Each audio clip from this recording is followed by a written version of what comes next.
We are back.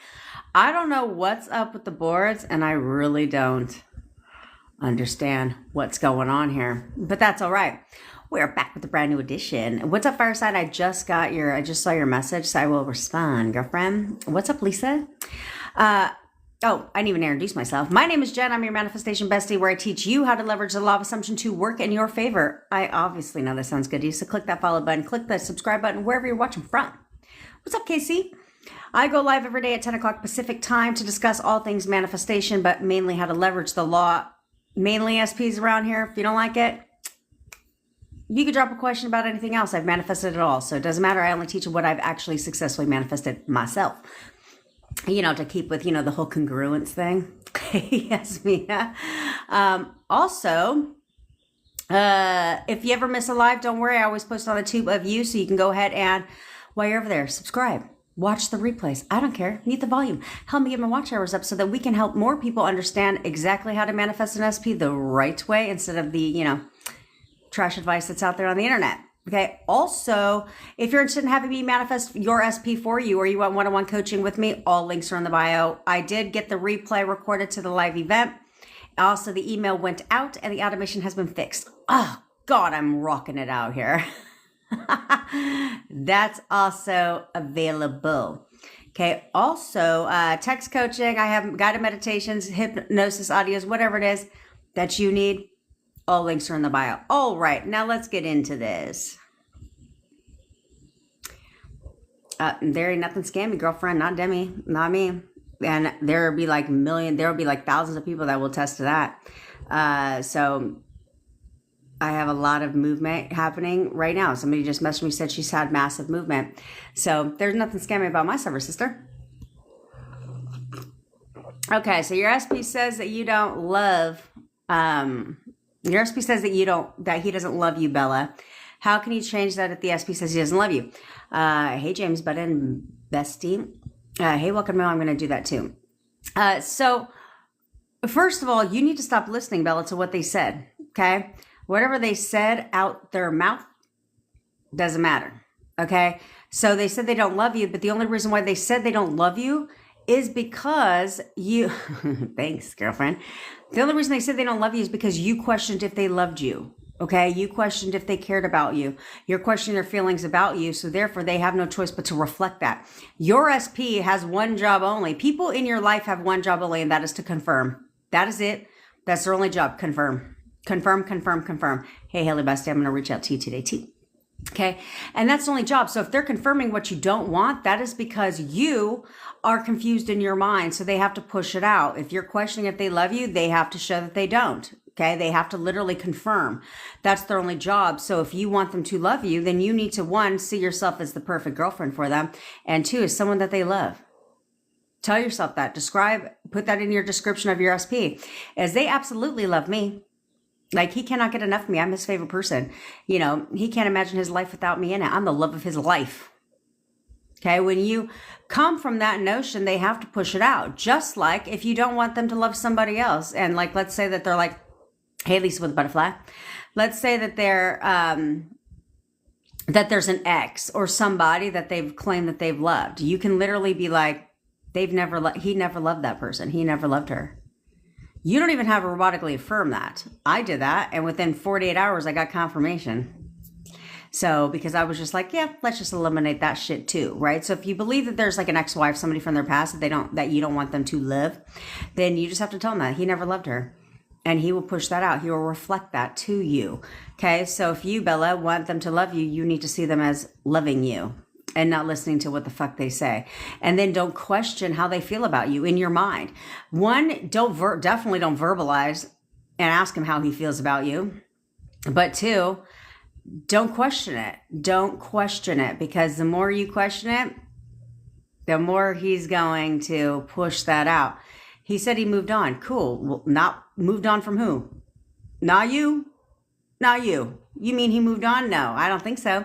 That man cannot move on without me. He has to be in my life. I have to be in his life. He can't, again, describe him that way. Okay. Describe him that way, Bella. Don't listen to what the fuck is coming out of his mouth. Don't listen to what's coming out of his mouth. Because you have choices. Either way, You can listen to what's coming out of his mouth and he's just going to continue to reflect that and he's going to move on. Or you can sit there and say, I don't think so. You ain't going to goddamn place. And he ain't going anywhere. Of course, do that here. Don't tell him he ain't going to goddamn place. Hey, baby bestie. Hey, Ashley. Definitely don't verbalize. Internalize. I know. I got the real glass today. Girlfriend, why do you think his kids always reach out to me when I do the photo method?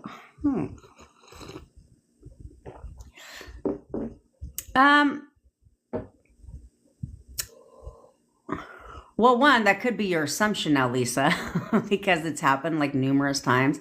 And usually it only takes twice for you to be like, oh, his kids message me every time I do the photo method. Therefore, his kids message you every time you do the photo method. Two, it also boils down to what you know about them, too.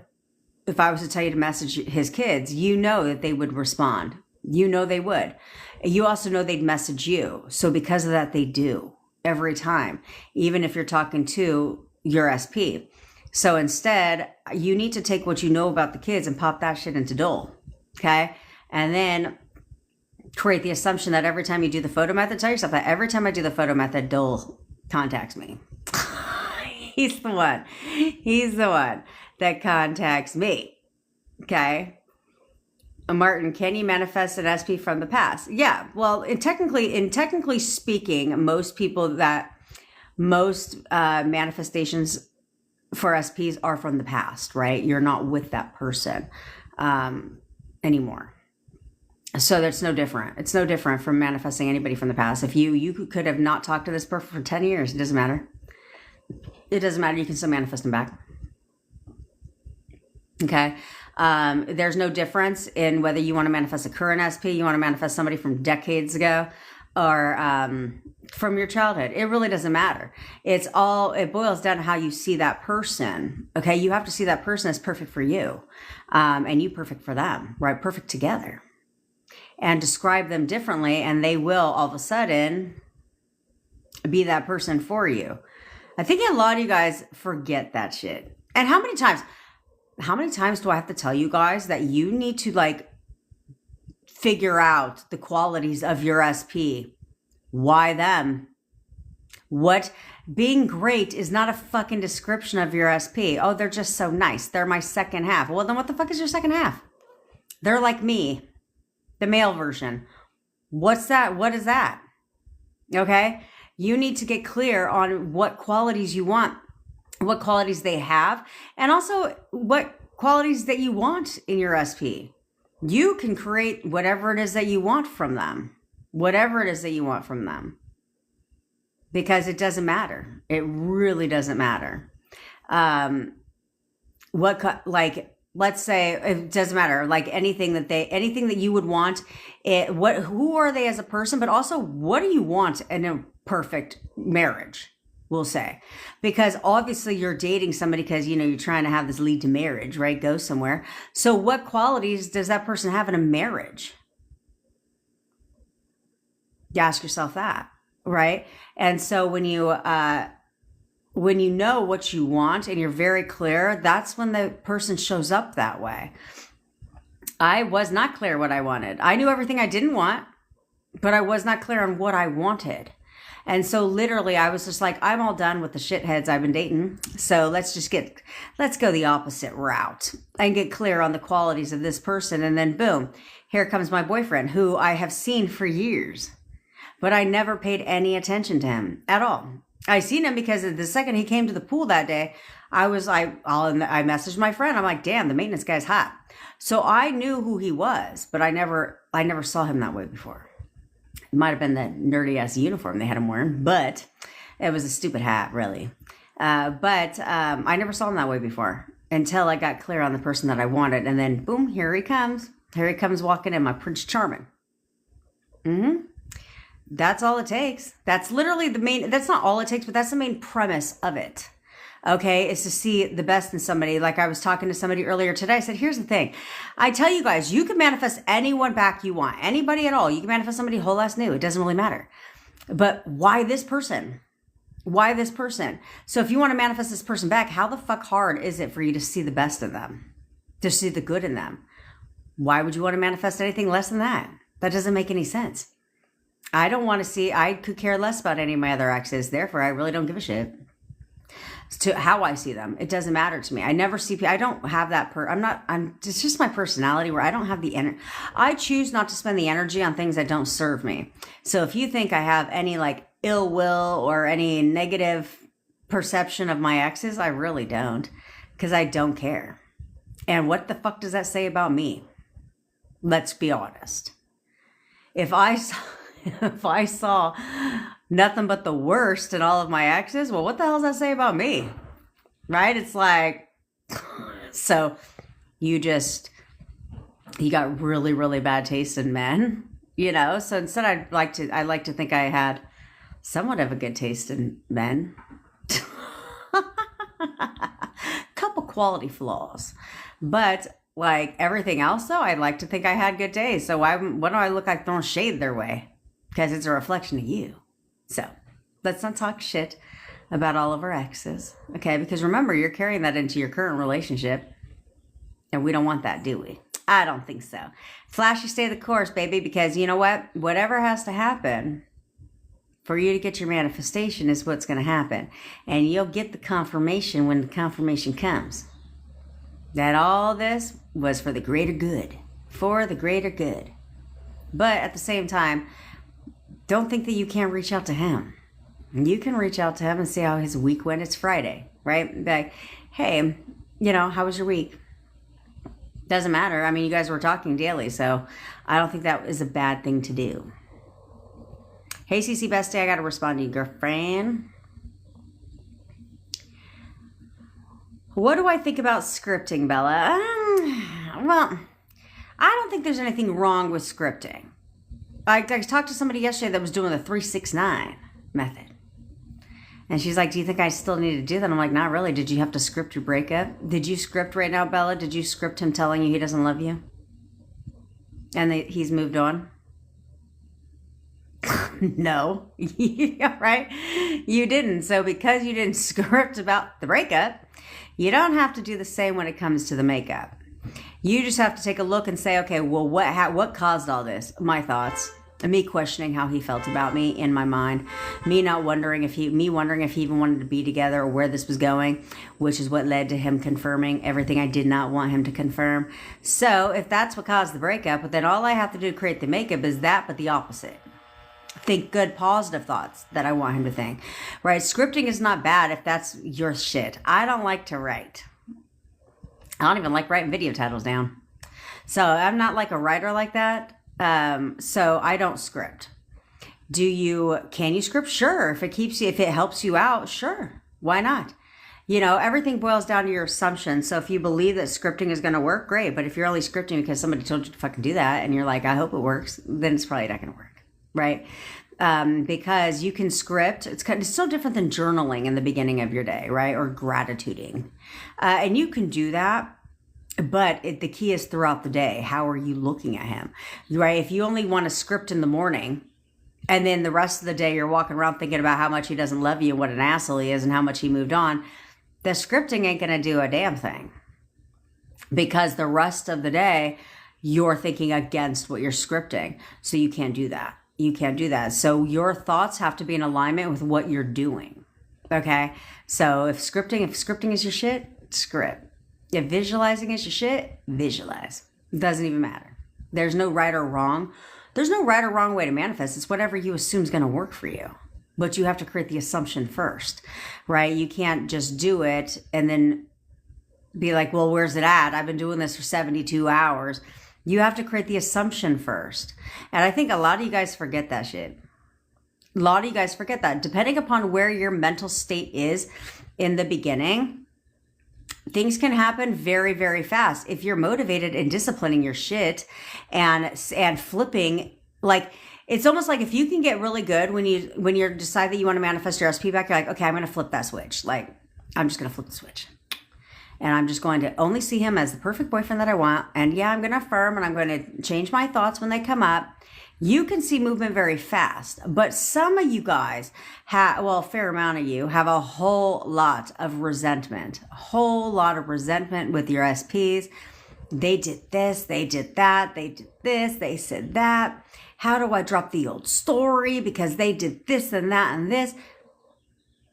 And then, but you're the same person that in 48 hours is like, where's it at? I ain't see no movement. I'm like, that's because majority of the day, you can lie to yourself all you want, sis, but a majority of the day, you're still seeing him as an asshole, as a douchebag. And you're going down memory lane thinking about all the hurtful, mean things he said to you over and over and over again. But then in 48 hours, you're like, where's it at? How come he's not changing? That's why. That's why. You guys have to get secure in yourselves too. Insecurities in a relationship don't benefit the relationship. You understand that in a relationship, I'm not saying self-concept is everything when it comes to manifesting, but in a relationship, security within yourself is a lot. If you're insecure, if you're very insecure, and you, let's say you manifest your SP back tomorrow, but you're super insecure, this is the part of the problems this is part of what causes the problems in your relationship, because you question every fucking thing they tell you. You question everywhere they go. You're wondering, are they talking to somebody else? Am I good enough? Like, does he love me? You're questioning his feelings for you. All of these things because you have insecurities within yourself. That's part of the problem that led to your disagreements, your arguments, and your breakup is because you're insecure. This is what created gutter trash, different things like that, because that's all you thought about is different things.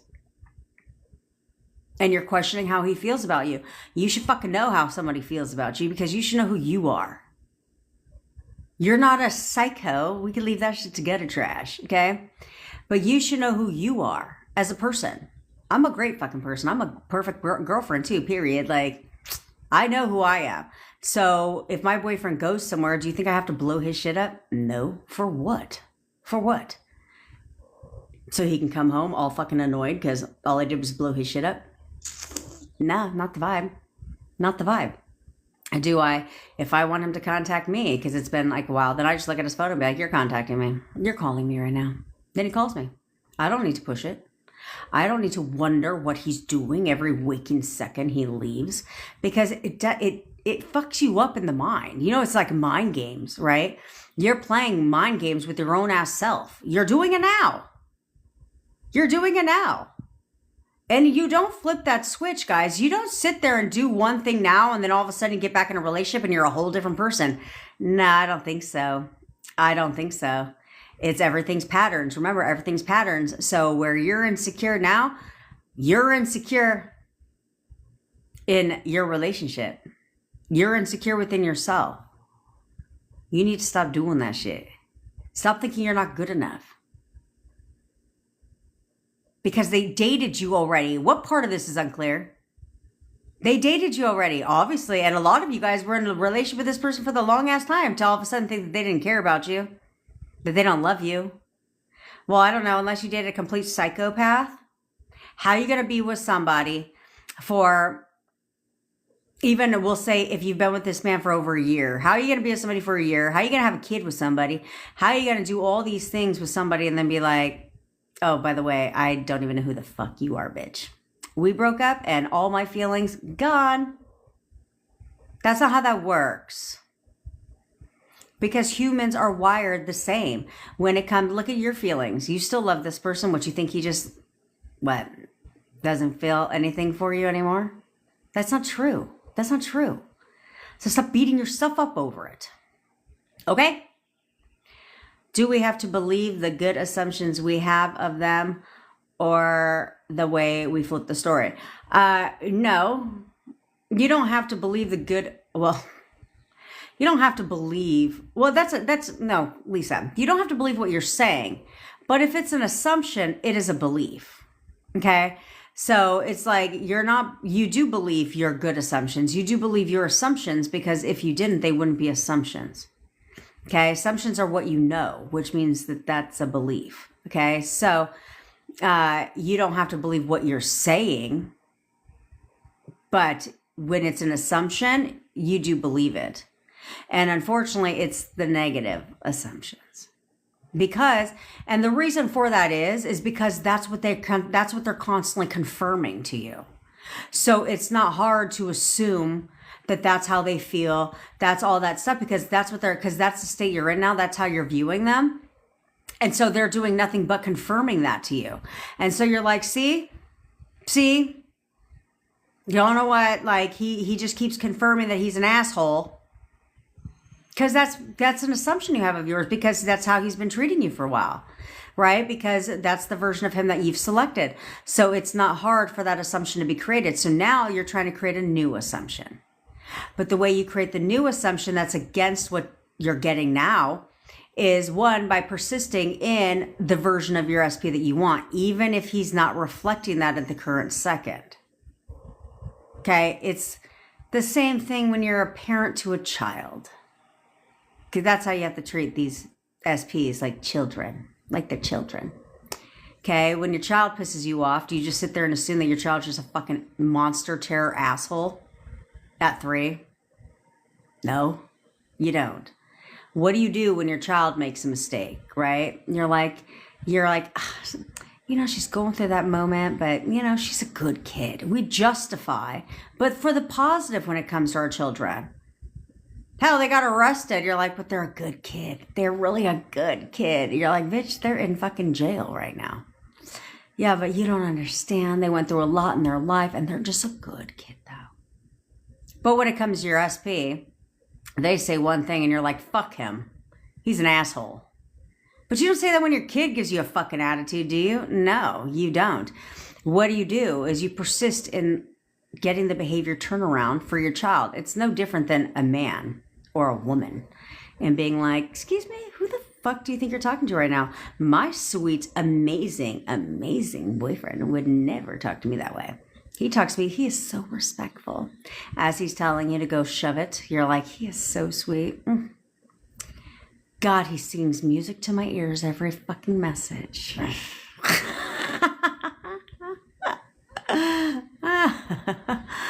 I cut energy and accidentally manifested 3 SPs from the past. I tell you, Sarah Anna.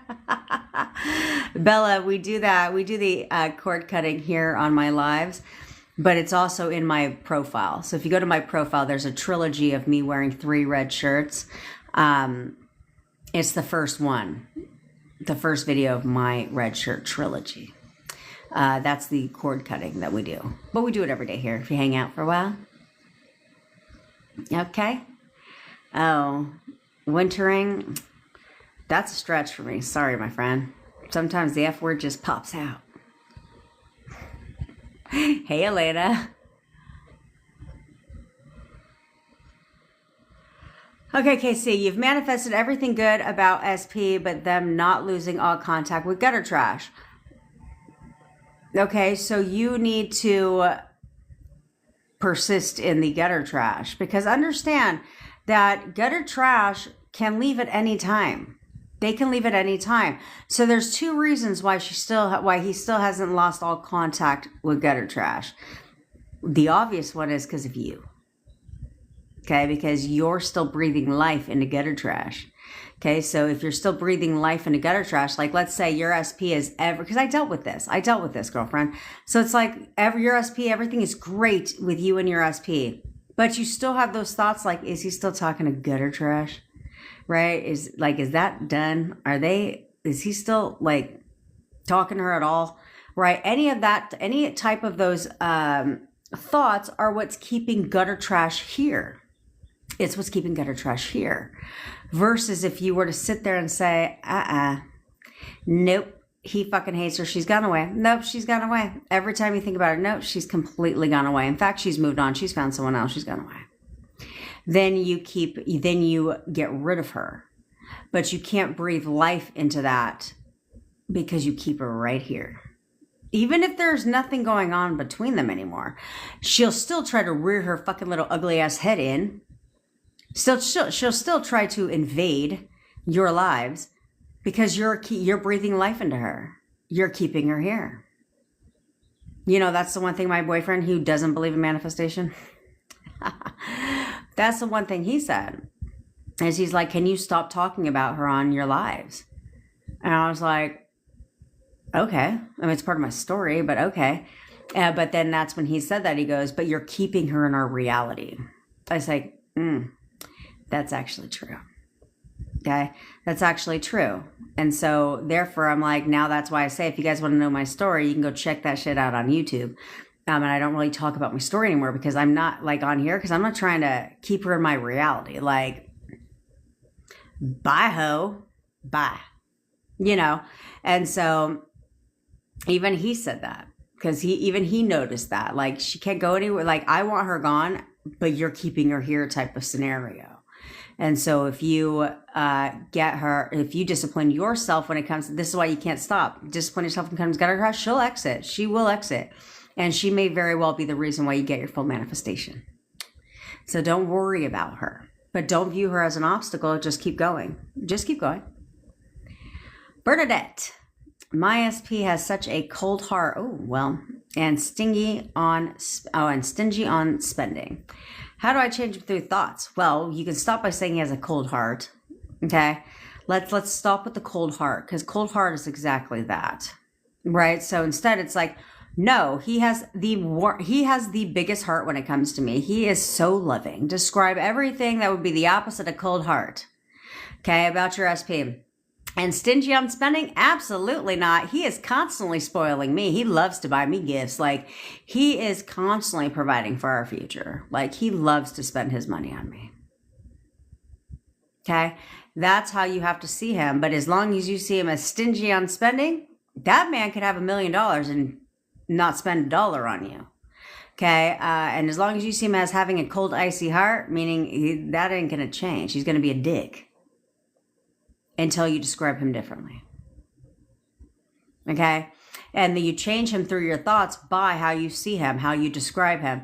And so if you find yourself bitching about him in your fucking mind, can't do that. You can't do that. So, and you have to allow for the turnaround. So like, let's say you're saying that he loves to buy you gifts. He's constantly spoiling you and loves to spend all his fucking money on you. So let's say you're saying that, and then all of a sudden you go somewhere and he points something out and he's like, no, I don't want to get that. You have to persist. You're like, he's constantly spending his money on me. He loves to buy me gifts. He's always buying me gifts. And that will start to turn around. But the reason this happened is because this all happened. Everything happens off of one fucking time. One time. You wanted something or whatever. And he was like, no, I don't want to spend money on that, or whatever he said. And then the next time you wanted something, you had a momentary thought about the last time you wanted something, and he said no. Therefore, he says no again. Now it's an assumption of yours. I told you it only takes 2 times to create an assumption, because all he did was confirm, because you had a momentary thought about the last time. The one time he didn't do it for you. So now he confirms this time. Now you have an assumption. You're like, see, he did it again. Well, now he has to continue to do it. We got to be careful, guys. This is why your thoughts are not something you're just going to, step into and just be like, oh, you know what? That's it. No, it takes something that's conditioning for yourself. You need to condition for yourself and realize that if there's something that shows up one time that you don't like, you have to change that. You can't sit there and be like, oh, so this is how he is, or, oh, I don't like that, and then forget about it, because the next time you're faced with that again, you're going to revert back to the first time. It's just human nature, unless you decide, no, I don't think so. He did that last time, yeah, but not this time, because that's not who he is. You wouldn't even have to do that if you didn't like what he did the first time. You were like, excuse me, real quick, let me update my description. What else did you say that I don't like? Hold, please. Description updated. Like a software update in your phone, right? You're going to software update their program often. They don't buy you something one time. You're like, excuse me? Christmas, right? Christmas comes around, no gift. You're like, excuse me? Okay. He's always buying me gifts on the holidays. So therefore, when Valentine's Day comes rolling around, you ain't got to worry about that shit, because you already fixed it the first time, right? We don't want to let assumptions be created that are not beneficial to you. So if anytime something happens only one time that's not benefiting you, then you're like, software update, excuse me, real quick. Because I'll be damned if this is going to happen a second time, because the second time is when the assumption's created. So I don't think so. Change now. Beep. Plug it in him and be like, we're good to go. Now, let's proceed. That's the fun part.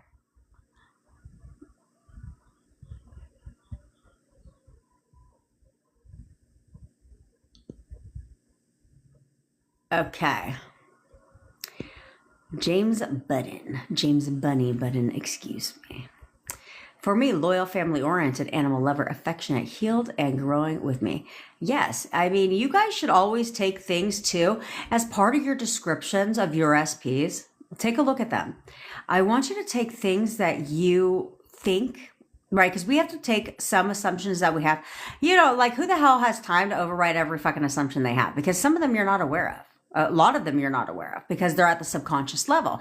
Consciously, you're aware of some of them, but there's a fair amount of them that you're not aware of because they're subconscious. So what we need to do is say, okay, I'm done playing fucking games and this ain't gonna take a long ass time. So I ain't got time to go digging. So instead, what are some things that I know we have a problem with in our relationship? Well, now that brings us closer together, right? Like, oh, he's got this child custody thing going on, or he's in the middle of a nasty divorce. Well, whatever he's going through, like in his own, let's say he's got a lot of mental health problems. You know, his mental health issues only bring us closer together because right now you're viewing them as keeping you apart. Okay. So instead, it's taking things that you have that you're viewing as being why you're not together, why you're not together, or what's pushing, what's an obstacle standing in between you and him, or his personal problems that he's told you about. So it's like the more busy he is at work, the more he can't wait to see me.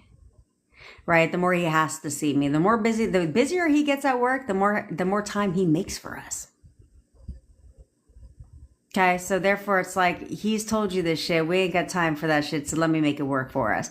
Oh, he's got problems with his children. Yeah. The more problems he has with his children, the closer he gets to me, the closer it brings us together. Everything brings you closer together.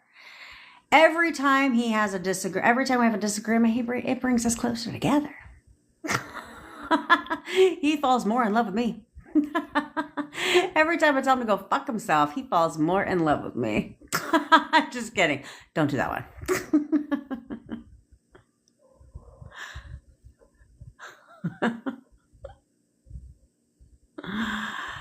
Yeah, Mal. You want him to call you. You're trying to manifest it. First of all, stop saying you're trying to manifest it, okay? Because you're always manifesting. Okay? But if you want him to call you, you have to, again, revert. I say this about 50,000 times on my live every day. We should probably take a tally. If you want him to call you, you have to see him as the version of your SP that calls you. The one that you never questioned before, okay? You have to know that he would call you, that he would contact you. And the only way you'll know that is because that's the version of your SP that you're persisting, and that's who you see him as that person that, like, when you guys were first dating, that called you all the fucking time. You never questioned that shit, right? You just knew. You know, in your relationship, you shouldn't question it. When my boyfriend leaves, he can go away for the night. Do you think I question if I'm going to hear from him? No, not at all. Not a second goes by. I'm doing my thing. I'm doing my whole thing. Half the time, my phone's on silence. I have to turn the ringer on just so I don't miss a call.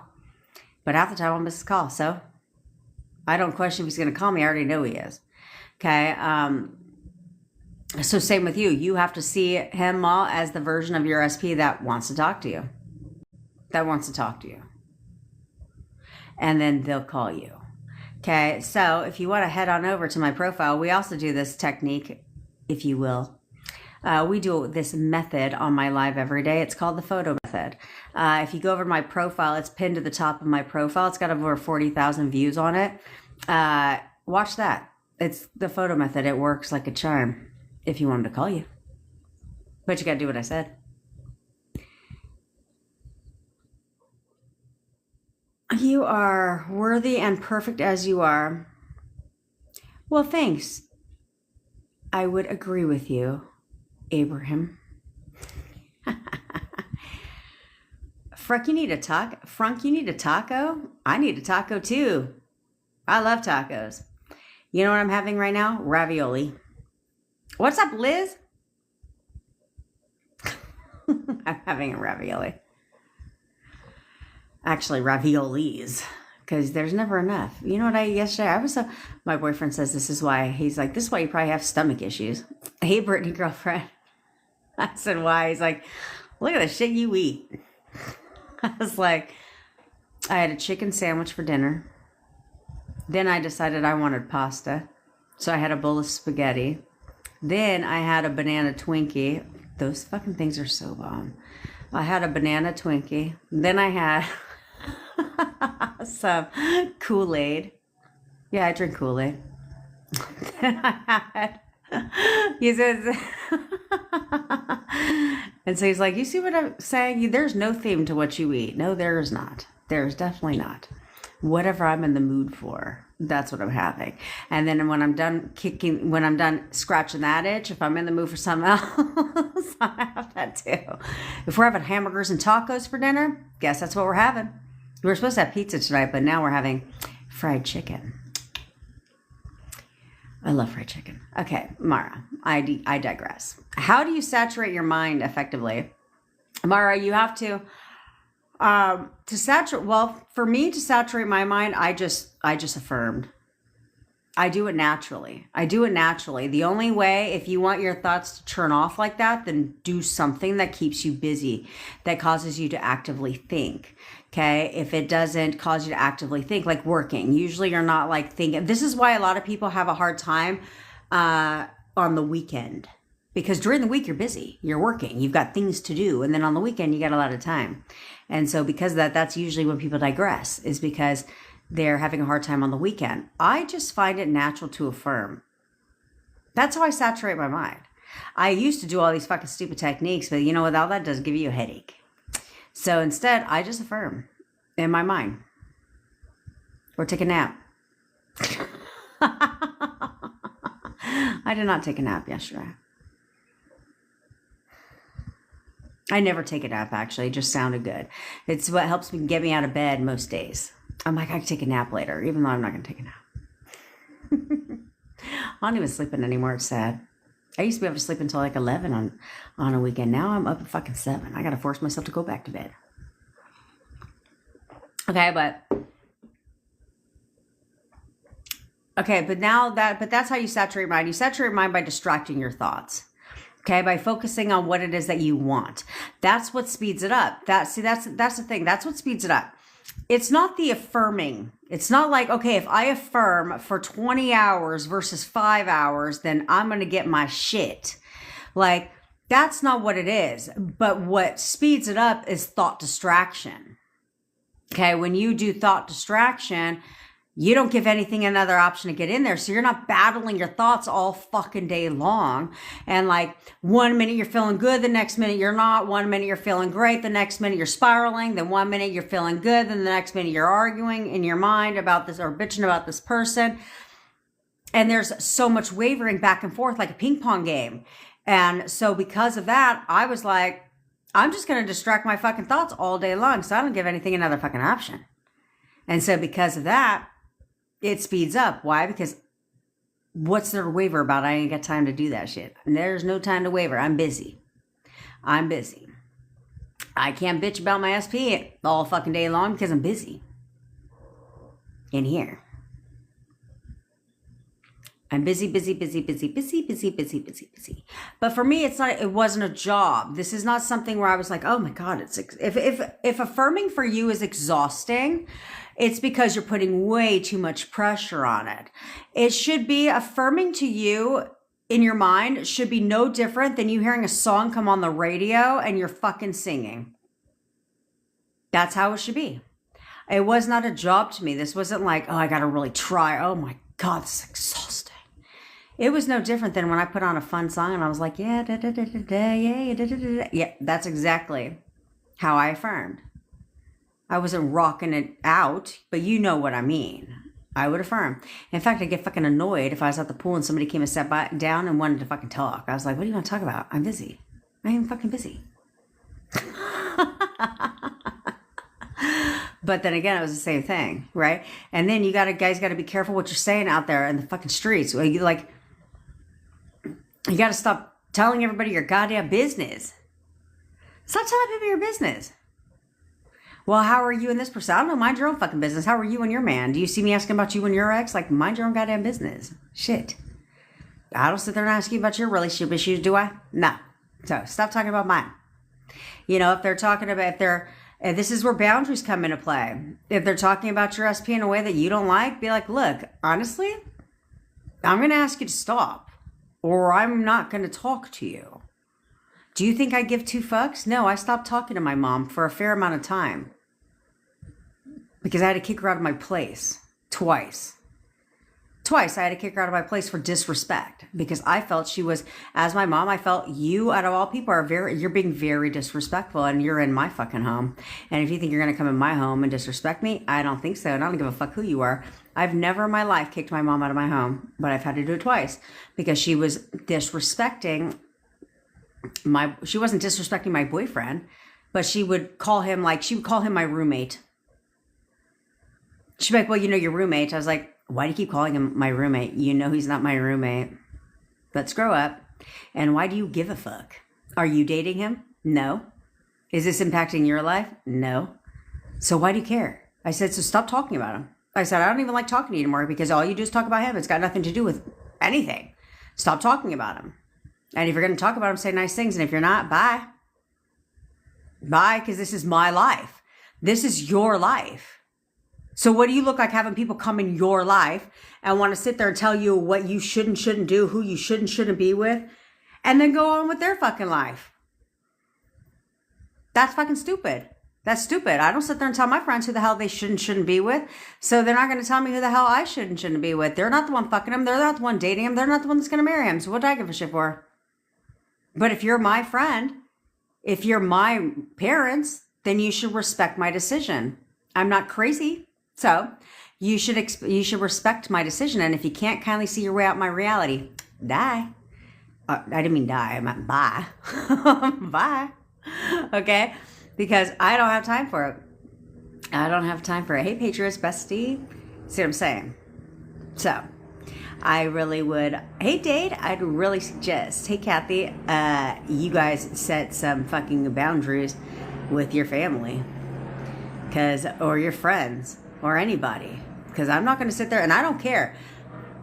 Together or not together, you're not going to disrespect people in my life.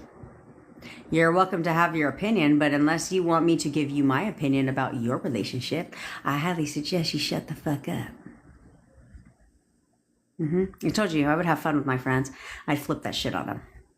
They start talking about what an asshole your SP is. You'd be like, yeah, you know what? And then start talking about their SP. And see how they like it, and be like, "Oh, I'm sorry. Did that offend you? Oh, okay. I was just wondering because you thought I shouldn't be offended. So I was just wondering." They're gonna do that conversation real fucking fast. They're gonna be like, "Fuck you, bitch,"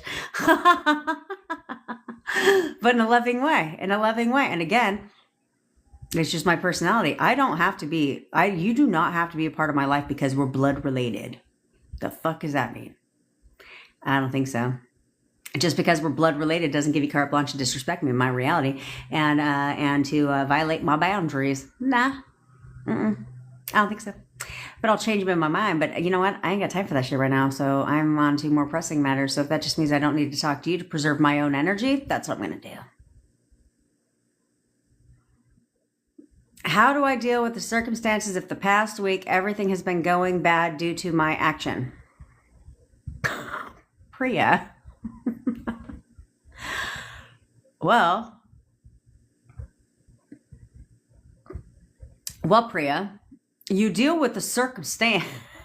You deal with the circumstance because this past week, everything has been going bad due to whose action? Oh, that's right, your action. So how do you deal with the circumstance? Change it in your mind. Change it in your mind over and over and over again, because the only reason why you're having this problem is because of your action. So the first thing you want to do is learn from your action so we don't repeat the same stupid shit over and over again, because clearly you can see it ain't going to pan out. Okay. And then you have to deal with it in your mind. Change it in your mind. You don't need to deal with shit. None of you need to deal with shit in the 3D at all when everything is done in your mind. So you can sit there and grovel all you want. You can sit there and apologize to your SP all you want. Some of you are dealing with this now. You can try and keep it all night. You can be the nicest, sweetest bitch in the world to your SP right now. You can be so nice. You could be so sweet. You could apologize for everything they're saying. And guess what? Their attitude is going to continue to be the same. The same. Where it's almost like, this is where that saying comes from, where if you're arguing, you're like, it doesn't matter what I say. You just don't get it. Doesn't matter what I say, it's not going to make it better. Yeah, that's 1,000% true. That's 1,000% true. Because it doesn't matter what you say. If you believe they're an asshole and you're describing them as rude, arrogant, cold, doesn't matter how sweet you are and how much you grovel at their feet. You can go kiss their feet and fucking wash their feet. It doesn't matter. It doesn't matter. It's like it falls on deaf ears because they still have an attitude at the end of the conversation. Because it's how you describe them. So it doesn't matter what you say. So Priya, you need to deal with the circumstance of the past week. You need to deal with the circumstance in your mind, and you need to change it. And move forward. And move forward. Who the fuck is going to spend all this time thinking and dwelling on shit? Of course he does. Brittany, why wouldn't he love you, girl? Because that's your man. Remember we talked, that ain't your boss, that's your man.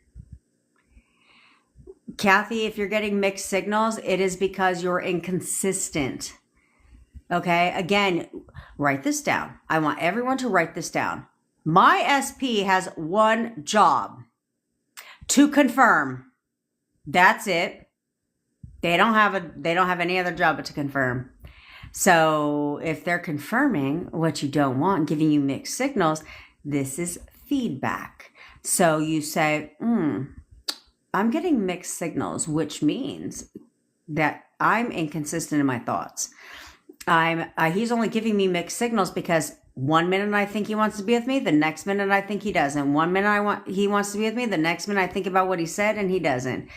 Right? One minute I'm on a strict mental diet and I'm staying focused on that he wants to be in a relationship with me, and the next minute I'm thinking about how he told me the opposite. So therefore you get mixed signals. One second he's like, yeah, he gives you all the green lights, thinking this is headed in one direction, and the next minute everything's different. He pulls back because it's no different. This is where you guys will be able to fix anything in your relationships. You guys can fix anything in your relationships right now if you would look at everything as feedback. 100% of everything is feedback. You don't like what the fuck she said out of her mouth? Oh, that's because I'm describing our relationship as not a relationship, as a child custody case. Or I'm treating our relationship as a, co-parenting relationship, or as I pay her bills and she just, that's all it is. It's a platonic relationship. Well, you're going to get a platonic response. Okay. So you need to look at everything. Every fucking thing is feedback. They have an attitude about something. Look at yourself. Look at your thoughts leading up to this. You don't have to go digging down 8 years into your past. You literally have to be like, okay, cool. Let me just go back an hour. Let me just rewind in my mind like a movie. Let me just rewind an hour. My boyfriend hates watching movies with me because I get distracted. And then I have to rewind. And he'll be playing his video game and he'll be like, wait, haven't we seen this part already? I'm like, maybe you've seen this part already. He's like, you understand that one movie takes about 5 hours for us to get through. Or then I'll watch the whole thing and I'm like, I'm staying. I'll watch the whole thing and then fall asleep at the end. Now I got to go back and I had to go do that today because we're going to pick up our John Wick saga and I have to go back and watch the end because I fell asleep. And I mean, not like I haven't seen the movie 25,000 times, but it's still. Good, Brandy, good. What up, NKD girlfriend? What's up, Mimi?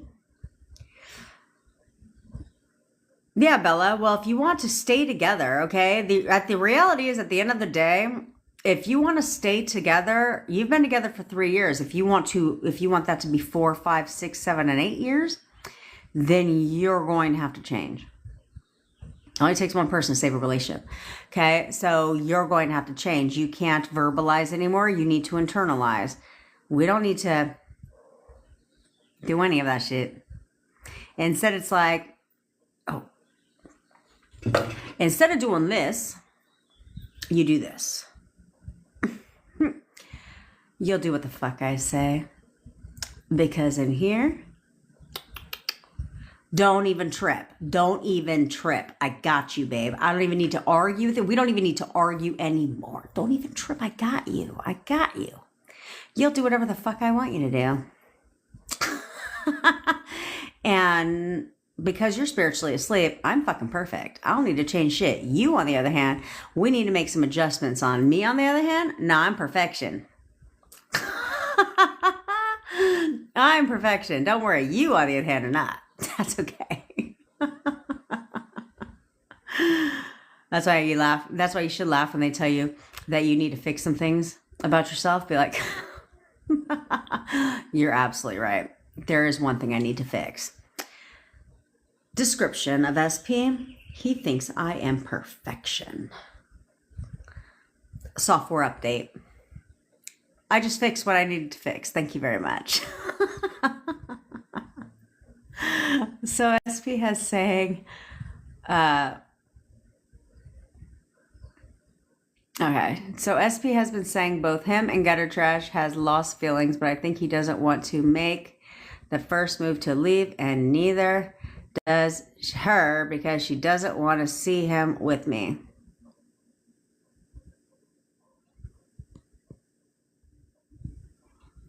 Well, Emmy, if you're going to stick with that assumption, that's going to be true. So see, again, here's the thing. Is that story going to benefit you in any type of way? No, it's not. Okay, it's not going to benefit you. So instead of making an assumption that doesn't benefit you, because you just said, here's the two words that'll ruin your relationship real fucking fast. I think. So, because whatever follows after that is always going to be a negative. It's all. Have you ever noticed that? It's always like, I think, and it's always a negative. It's not like, I think he loves me. It's never that. It's always like, I think he's going to break up with me. I think he's cheating on me. I think he's lying to me. I think he's hiding something from me. I think he might just be going out behind my back and talking to other people. I think, right? It's always the negative shit. It's never like, I think he's going to buy me a gift this weekend. I think he's going to like just worship the ground that I walk on. I think that it's never that way. So you need to take what you think and turn it into something beneficial to you, because he's confirmed that he's lost feelings for her. Okay. But you think he doesn't want to make the first move and she doesn't want to make the first move because she doesn't want to see him with you. Well, that ain't gonna pan out well, because then who's gonna make the first move? No one. Now you're gonna wait another 4 years till somebody decides, because the only way they're gonna make the first move is when you decide. I dealt with the exact same issue you're experiencing right now. Well, other than the fact that it was his place, okay. But you got to dead that. You got to dead that. She's moved on. She's happy to move on. She's moved on. persist no matter what, and don't think and stop thinking the thoughts that don't benefit you. None of you should be thinking worst case scenario unless it's worst case scenario in my favor. If it isn't in your favor, it has no thought, it has no space in your mental palace. Nothing in your mind palace should have any place. Your mind palace should not have any place for anything that doesn't benefit you at all. At all. So instead of making up stories like that he doesn't want to make the first move and neither does she, you should be like, no, absolutely not. In fact, he cannot wait to get away from her. He's ready to get away from her right now. Because this is why behavior makes no sense, okay? This is why behavior will make no sense. Where you'll be here a year from now and you'll be like, I don't get it, Jen. I don't get it. He has no feelings for her at all. Like there's nothing going on between them at all, but yet they're still living together. It won't make any sense to you because he'll confirm what you want when it comes to his feelings for her. He'll confirm that, but then you're like, but then why the fuck is he still there? That's why. That's why. I hear this all the time. They'll say one thing, but their actions are saying the opposite. And they're like, I don't get it though. He said all this stuff, but then it doesn't make sense. Of course, whatever follows after it doesn't make sense, you're 1000% correct. It doesn't make sense because you are keeping that shit there. It ain't him. So let's have one person decide. Why don't you decide right now which one is leaving? I've decided. She's gone away. Hey, soul. He says I shouldn't worry because he's living a fake life and he'll take care of it. So then take him at his word. Yeah, you're absolutely right. He'll take care of it. Let me help you along, sweetie. You're taking care of it right now. In fact, he's taking care of the whole shit right now. He's kicking her out today. Right now. You need to speed it along because here's what's going to happen. You're going to take him at his word, Emmy. He says don't worry about it because he's living a fake life and he'll take care of it. So what you're going to do is sit around and wait for him to take care of it. No. That's like a drug addict saying that they have a problem and they'll go ahead and they'll go to rehab when they feel like it. Excuse me? No, I don't think so. That's fine. But in here, you're doing that shit right now. Yeah, no. You're taking care of it now. Right now. There's nothing he won't do to get rid of her today. Today. What up, Nesp? Your kids are different. What about if he's beating you up? Nope. I don't. First of all, Kathy, I don't support manifesting abusive relationships back. Cause I'm petty as fuck. So if I'm manifesting anything when it comes to that motherfucker, it's going to be that one big burly bitch comes and beats his ass up. Yeah. Or he goes behind bars and gets exactly what's coming to his ass, if you know what the fuck I'm talking about. That's what I'd be manifesting if I'm going to waste any time on a piece of shit like that. It's not worth it to you because if you wanted to recreate an abuser, there's a lot of self-discipline involved. First of all, it's unsafe while you're trying to work on recreating.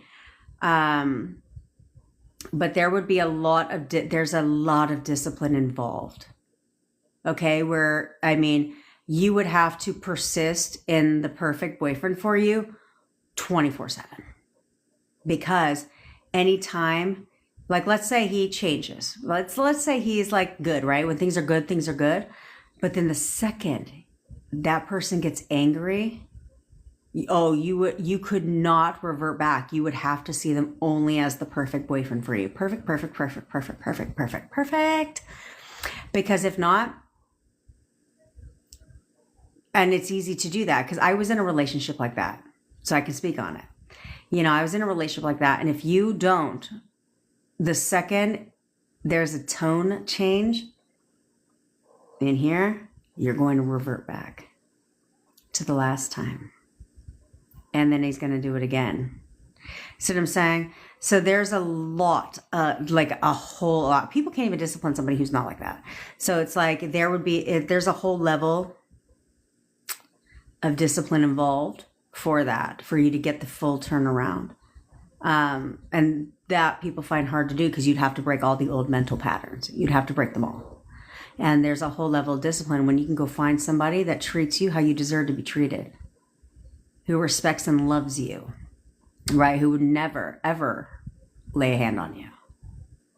You know what I'm saying? So at this point, I think when it comes to that type of relationship, I think this is where self-respect has to take the lead and say, especially if there's children involved, because you don't want to see history repeat itself, right? Because that was modeled for them, that's okay.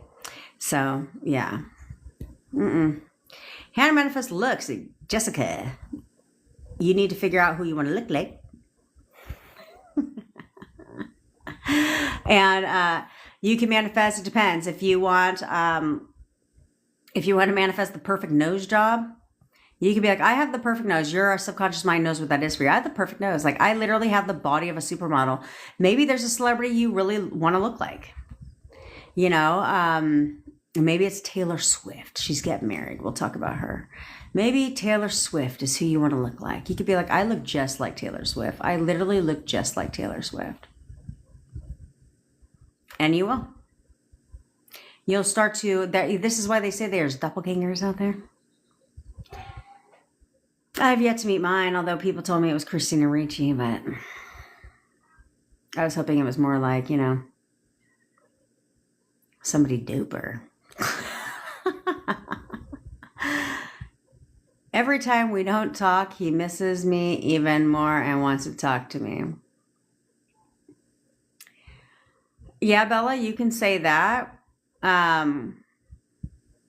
Or I like to flip it and be like the highlight of his day is talking to me. Like, he literally does not have a good day unless we're talking. We talk all day, every day, because he cannot stop talking to me. He has to talk to me every second of the day. Jesus, I gotta charge my phone because he just won't stop blowing up my shit.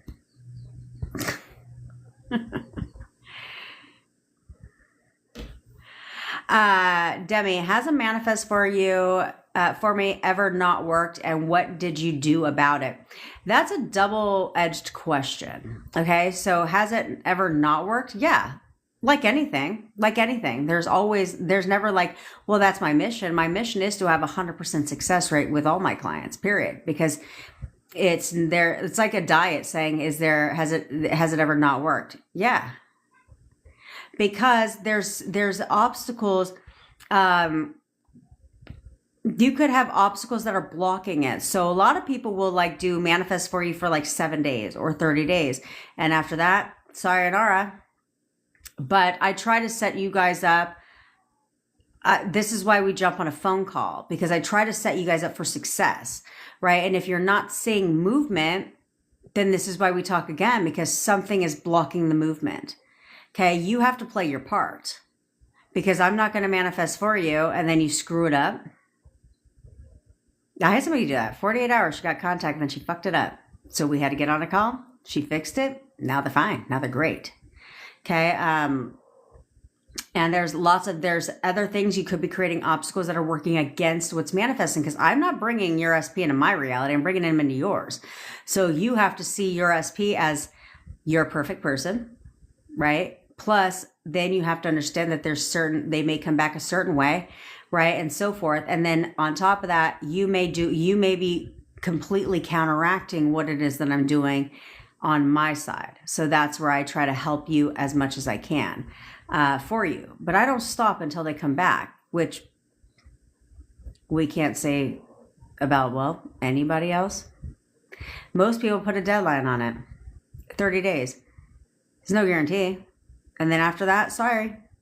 I actually continue with you until you're in a good place. So there's a difference there. And what do I do about it? Well, I think I already answered that. Okay. I don't ghost you, right? There's a lot of people that you'll buy a coaching call. You'll buy a coaching call. That's it. That's all. When you're done, you're done. But go ahead, ask my members right here. How many of them do I talk to by text? And they bought a coaching call like over a month ago. Okay. So I still offer a level of, I'm called your bestie for a reason. Okay. So I always offer a level of support beyond what most people do. And that's mainly because this is, granted, it's a business, but this is not all about business to me. I actually care about people. So there's a huge difference there. But many people will tell you that. Don't take my word for it. Don't take my word for it. Just ask Sanchi. Bitch, what are you?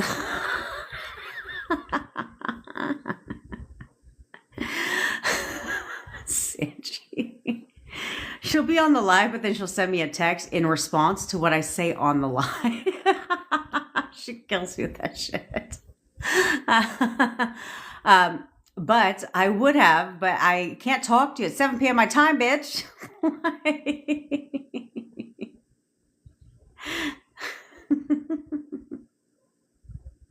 So I got you, girl. Okay. We'll talk today.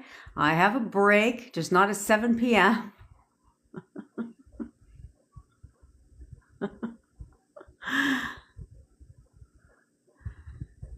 You know what? There we go. Response again. You're hilarious, Sanchi. James, you have like 82 people you can talk to. Don't worry. Taylor Morgan's the same way. You have bunnies. Taylor Morgan talks to her cat. It's totally fine.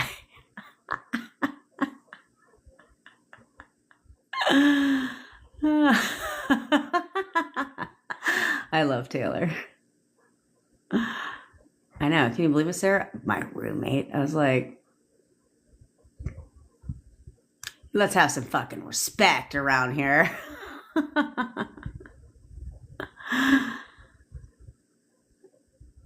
Hey, that's the thing. I don't have time. You guys have to figure out on the priority spectrum here and manifestation, where's the time best spent? Do you think I'm going to spend all this time changing the assumptions of my family? Can I? Yes, I can. But I'm good on them for now. But don't worry. I'll squeeze it in there every once in a while. They've came around full circle. Can I manifest? DH, didn't you ask that same ass question yesterday? You can let me know if you're still here. And I'll go ahead and answer it again.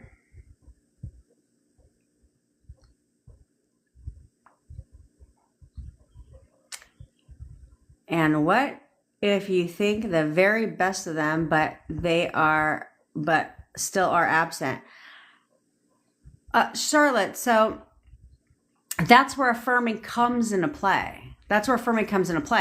You can think the best of someone. I never thought my boyfriend was a bad person. Never, ever. After the breakup, I never talked shit about him. In fact, they'd be like, what happened? And I'd say, he's a good person, like he is. And I never took that away from him, ever. But we went 8 months of no contact. So it's how you see them, yes. But you need to see what you also want them to do, or what do you expect them to do for you. Okay, so that's where I affirmed that I want, hello, relationship. I want us to, we're always calling and texting. He's always calling and texting me like he's obsessed with me. I'm all he ever thinks about. And then he started to do the things in my affirming, because let's look at it this way. You're not walking around all day long like, he's a good person. He's such a fucking good person. Oh my God, he's such a good person. He is such a good person. You're not doing that. That's just your assumption of the person, right? So you're over here, if you think that they're like, you think the best of them, that's your assumption of them as a person, but you're not walking around there thinking about how great they are all fucking day long. Okay. But what are you thinking about all day long? How he hasn't talked to you, how, we haven't been together for 8 months now, and what's he doing? Because, has he moved on? Because he's not talking to me. Like, those are what you're thinking about, which goes against good person, right? Because they could be a very good person, but if you're going around all day long thinking about how they're not talking to you, well, guess what? He could be the best person in the world and not talk to you. There's a lot of really good people in this world that I don't talk to. So you have to have that notion of him, of what it is that you want from this person, not just that they're a good person. What do you want from them too? Okay. Because I got a lot of, I mean, I think the very best of all my friends, but I ain't trying to fucking date them.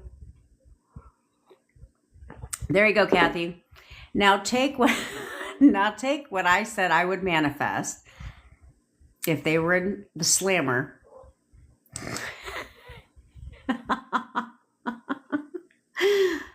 And pepper that on in that bad boy. Oh, he's getting exactly what came to him. Hello, Jeffrey Dahmer. Ring any bells? That's just my personality. I don't believe in karma. So I don't believe what goes around comes around, or he'll get what's coming to him. I believe that he'll get what's coming to him if I manifest that shit. That's where I'm petty. But I think that's rightfully warranted. Today he was cold at work, said F the 3D, perfect boyfriend, best relationship, refused to waver this time, persisted, he texted 2 hours. He texted later to see me Sunday, didn't want to accept his attitude this time, rewind, yes. Of course, Aleda. Let this be a lesson to you guys. That she said he was cold at work. She said the 3D, perfect boyfriend, best relationship, refused to waver this time, persisted, and he texted later to see her on Sunday. I didn't want to accept his attitude this time, which rightfully so. So rewind. Yes. See how that works? Do you see how that works?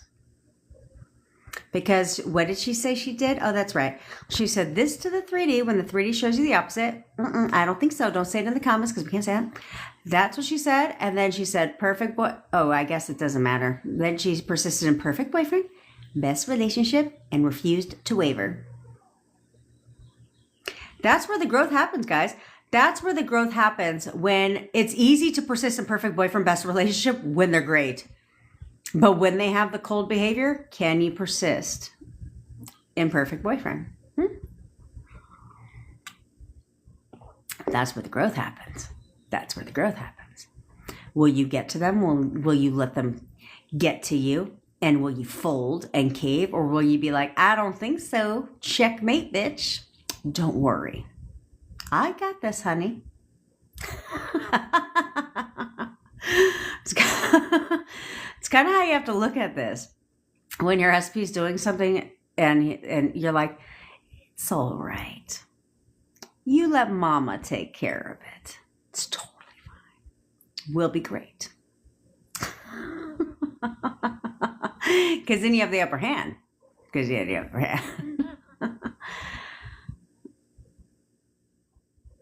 Okay, Bayside Babe, what have you been doing this for 2 days? Huh? You're sticking to perfect SP, affirming daily, no checking, haven't received any text.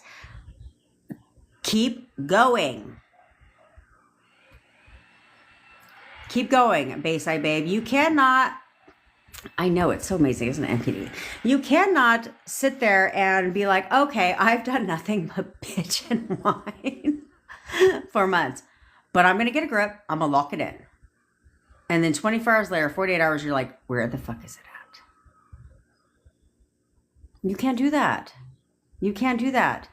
You'll get the text if you'll persist and stop looking and focusing on the time. This doesn't give you permission to revert back, Bayside Babe. What's that noise? Okay.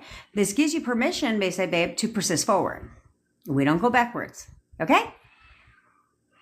When the opposite is happening, how do you deal with it? Latha, when the opposite is happening, how do you deal with it? This is, I guess, it's like a...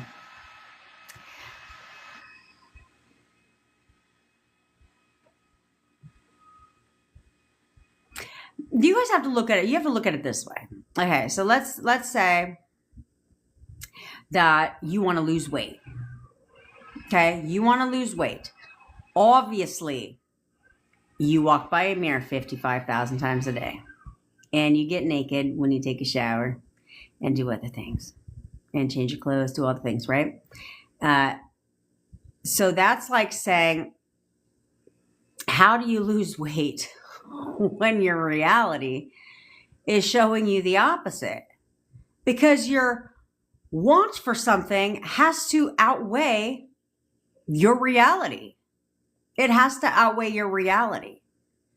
Okay? This is where, when I would deal with weight loss people, I would say, look, if weight loss was a strong enough motivator, then we wouldn't have the obesity rate we have. Weight loss is not a motivator. People don't want to lose weight. What they want is to be able to do the things that their weight prevents them from doing. Okay, so the weight loss is the vehicle to get them to the destination. The destination is being able to do the things that they can't do now because their weight is a problem. Okay, so like when I was always sitting on the sideline when I had my job. I was not, if you think in a million years I was going to jump in that bouncy house with my daughter and be completely embarrassed if that shit caved in? No, I was not going to do that. Right? When I found myself having to check maximum weight capacities for certain things, I was like, what the fuck? Like, I could not play with my daughter. I could not do certain things. I couldn't keep up with her. I couldn't go, like, we went to Disney World the first year. I had to go buy, $60 Disney shorts because I had such bad chafing, because it's so hot there too, that it was like about to bleed, different things like that. I didn't want to live like that anymore. I didn't want that kind of lifestyle.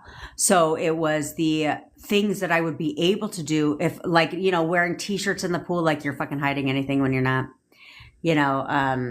all of these things. I didn't want to do that. So I wanted to be able to wear the cute things, to do those things. So therefore, my want for something far outweighed my resistance to it, far outweighed my reality, showing me, because how the fuck is my reality going to change if I don't do something different? Then stop bitching about it. Stop bitching about your reality if you're not going to do anything different, right? Affirming and seeing affirming and so forth is just the vehicle to get you to the destination. You and us be happy together forever. That's all it is. So it's like, how do you deal with your reality showing you the opposite? You have to suck it up, buttercup, and be like, I'm fucking done. Because if I want a different reality, well, then I have to change it. It isn't just going to magically change. The sky is not going to turn to purple overnight. So if I want something different, I have to do something different. Or I just got to suck it up and stop bitching about it. Because what's the point? Why bitch about it when I'm the only one that has the power to change it? And if I don't like what's showing up, well, then you know what? This is where the discipline comes into play. I'm going to discipline myself because I don't like what the fuck is showing up right now. It's kind of like, why do people get in relationships in general? Because they don't want to be alone. I'm tired of being alone. I'm tired of being single. I want something different. Then they start dating. Right? So it's like, that's how you have to look at it, as in, do I want this? Do I want something different? Okay, well then you know what? We better buckle down. We better buckle down and change this shit. That's like looking at your bank account and your bank account showing you the opposite, or you getting your paycheck and you can't even pay your rent. And you just accepting that shit? Or do you go get a better job? You go get a better job, or do you go get 2, 3 jobs? You go get more than one job because the bills still are due. And so even though your reality is not showing you what you want, you go and you adjust it yourself. You go and do something differently so that you get a different result. How much I'm going to be paying for a fucking house upgrade?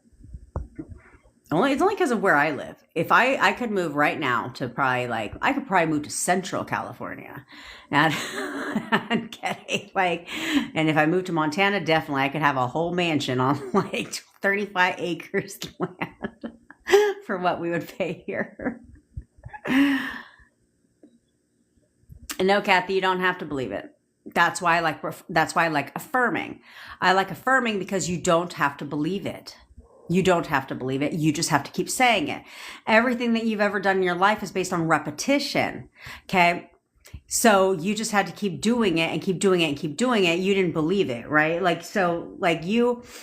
You didn't even question it. You just kept doing it, right? When you learned how to type, you weren't like, I believe that I'm going to be an expert typer.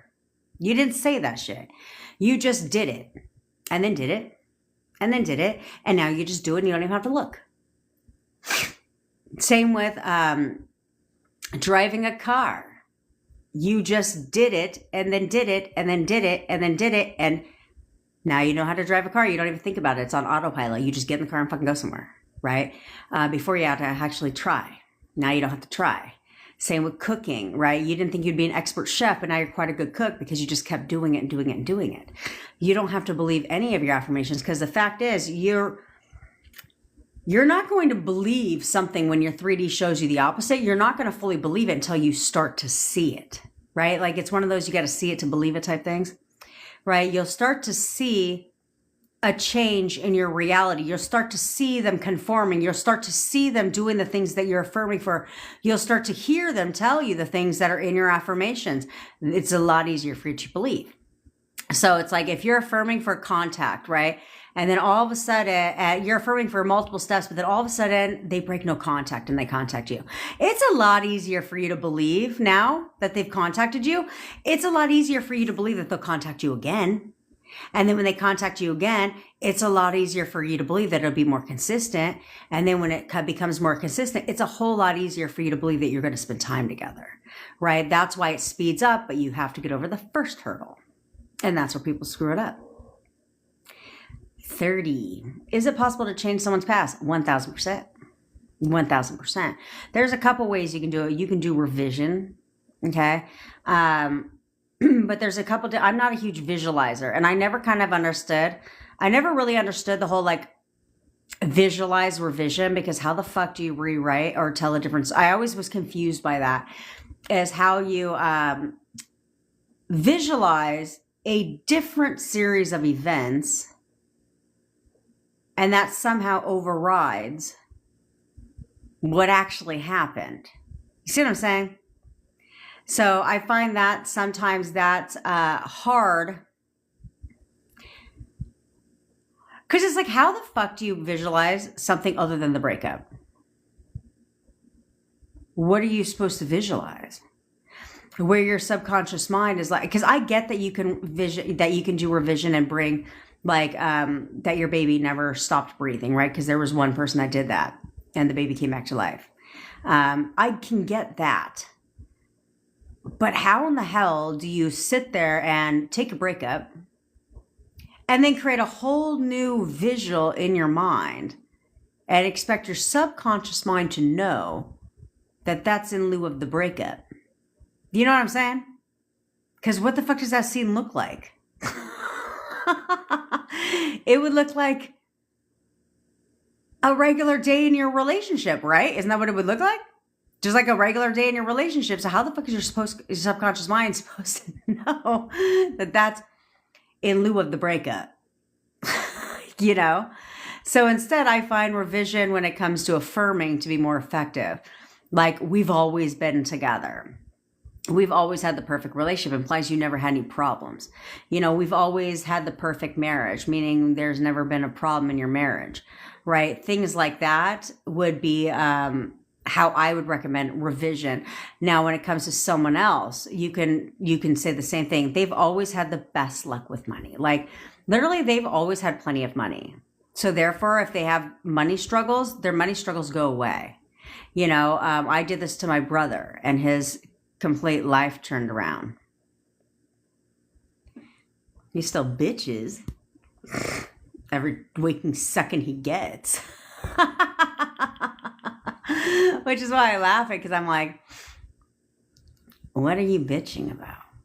I'm sorry, what are you bitching about? Because you have a job, no credentials, you have no experience outside of like basic admin work. I was like, and yeah, you have Disneyland season passes and they eat like it's going out of style there. They eat like they've never been there before. All the crap. I don't even know how I don't have a sweet tooth like that. And they do all the things. He takes them places. They're constantly eating out. Like he pays for his own bills now. And I'm like, and what are you bitching about? Exactly. You go on vacation every year with your son. Exactly what are you bitching about? That's what I'm saying. There's too much in this life to be bitching about. What? I'm in the solution business. I'm not in the bitch and whine and moan and complain about a business. Because nothing comes from that. Nothing in your entire life. Take every area of your life, and you tell me what good has came out of you bitching and complaining. You can bitch and complain about your finances all day long. People aren't just going to give you money because they feel sorry for you. Unless you're like on the street. Or pretending to be on the street. I could never do that. Have you ever noticed? Maybe it's here where I live. But people who are on the street, they seem to have a cardboard and a Sharpie.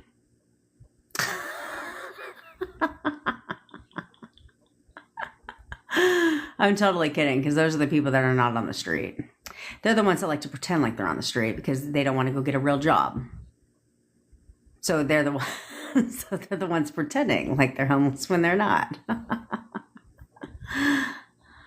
Tashay, you can manifest as many SPs as you want, sister. You want 55,000 SPs? You can manifest 55,000 SPs, girl. Let them all fight it out. And now, Lisa, we're getting somewhere. Now we're getting somewhere. Yes, he just texted you. I love this for you. You're welcome, Bella. I love this for you. And I'll take a look at the screenshot. Now keep going. Keep going. Breathe. That's what a lot of you guys need to do. What a lot of you guys need to do is go in Zen mode. Breathe. Relax. And just be.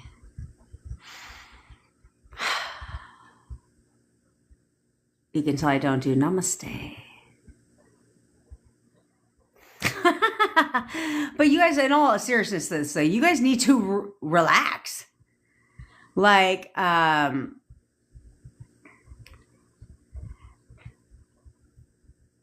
need to relax, because so many of you guys get so like, you try too hard. You suffocate. And I told you guys, I affirmed all day long, but I affirmed as if I was singing a fucking song. Like it was natural.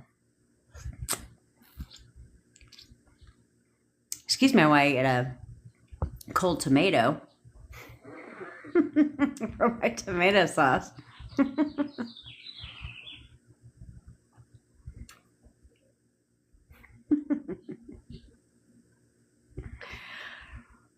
You talked to me by text. You helped me when I was crying. I appreciate it, Bessie. You're welcome, Cod. See, I don't ghost people around here. I do not need to ghost people around here. It ain't my personality. Oh, yeah, Sanchi, you're a private person.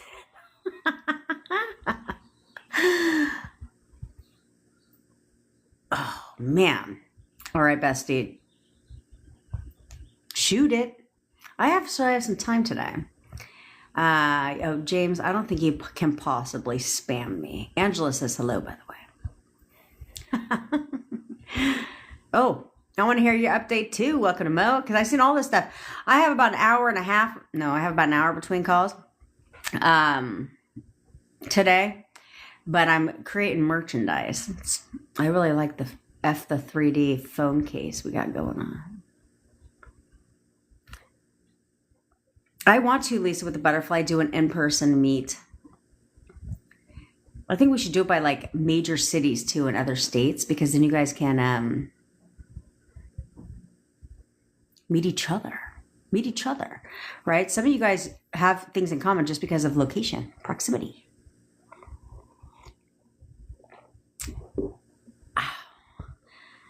Yes, Flash, you can loop your rampage too. You loop your rampage too. Hey, NYC girlfriend, I'm great. I am great. And let me tell you, I'm really proud of you guys too, because a lot of you guys have came a long way, like a long way. Okay, you guys have came so far. And so a lot of you guys, if you've been with me for a while, you guys should give yourself some credit. Like, give yourself some credit, because there's a lot of you guys that like, like I talked to NYC, and she was like, I went to jail. I'm not going again. So she got a grip. She's came a long way. So many of you guys have came a long way. What up, Brittany, girlfriend? So give yourself some grace. Give yourself some grace. And no, if you're on a time crunch,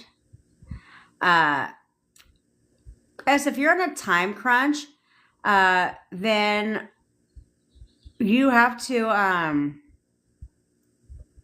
what does that mean? Should you revise, affirm, or reject? All of the above. All of the above.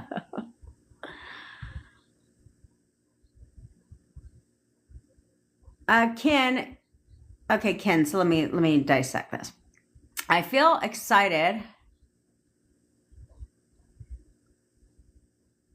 I highly doubt, Lisa. I feel excited when I'm writing my affirmations, but how do I get out of the state of waiting excited?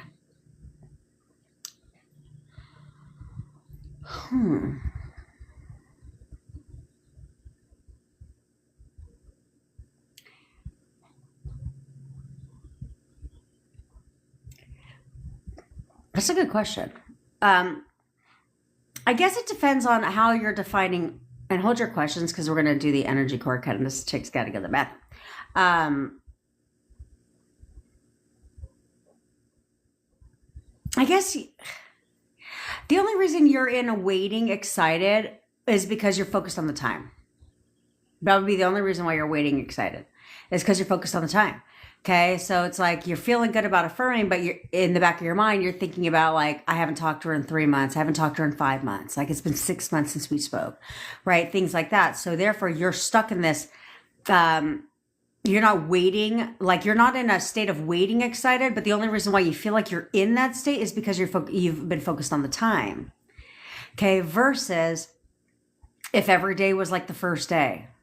Okay, if every day was the first day, you wouldn't be focused on the time. So like I could not tell you how long, I could not tell you how long I started affirming to how I can't tell you how many days I was affirming for until my SP contacted me. That I can't tell you because I wasn't focused on the time. I wasn't sitting there like, I've been doing this shit for 1 day now. What the fuck? I've been doing this for 5 days now.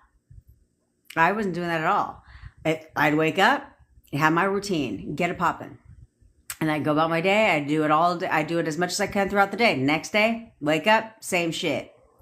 But I wasn't over here like, why did this yesterday? Like, when's he going to text me? I wasn't doing that. Instead, I just did it.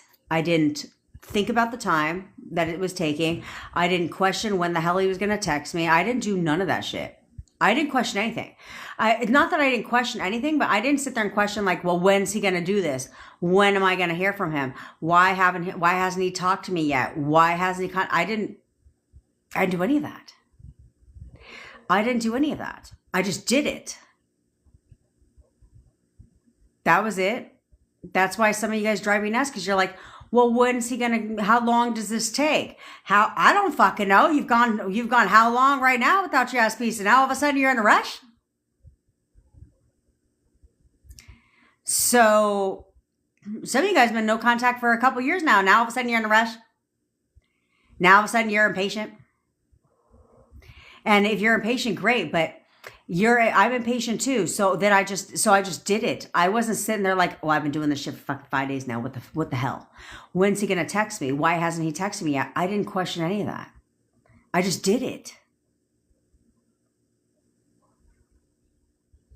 Maybe that's my I don't know. Maybe that's my person. I don't know if maybe that's my person. I don't fucking know. I just didn't do it. So I would treat every day as the first day and just get excited that it's going to happen, and don't worry about like, well, when, how come I haven't heard from her yet? Why isn't this happening? When is this going to happen? No, just do it. You don't question anything. Don't question anything. Don't question the time. Don't focus on the time. Don't do none of that shit. I could not tell you about timelines of anything. The only reason I remember the very last step is because I declared the date. The day. That's the only reason I know that. Okay, is because I declare the day. And do I know around when we got back in contact? Yes. And the only reason I know that shit is because it was close to I think it was like right before Valentine's Day. That's the only reason I know that date too. Okay, and that was it. That was all. That's how that's how I know, because who goes to the pool in February? Me.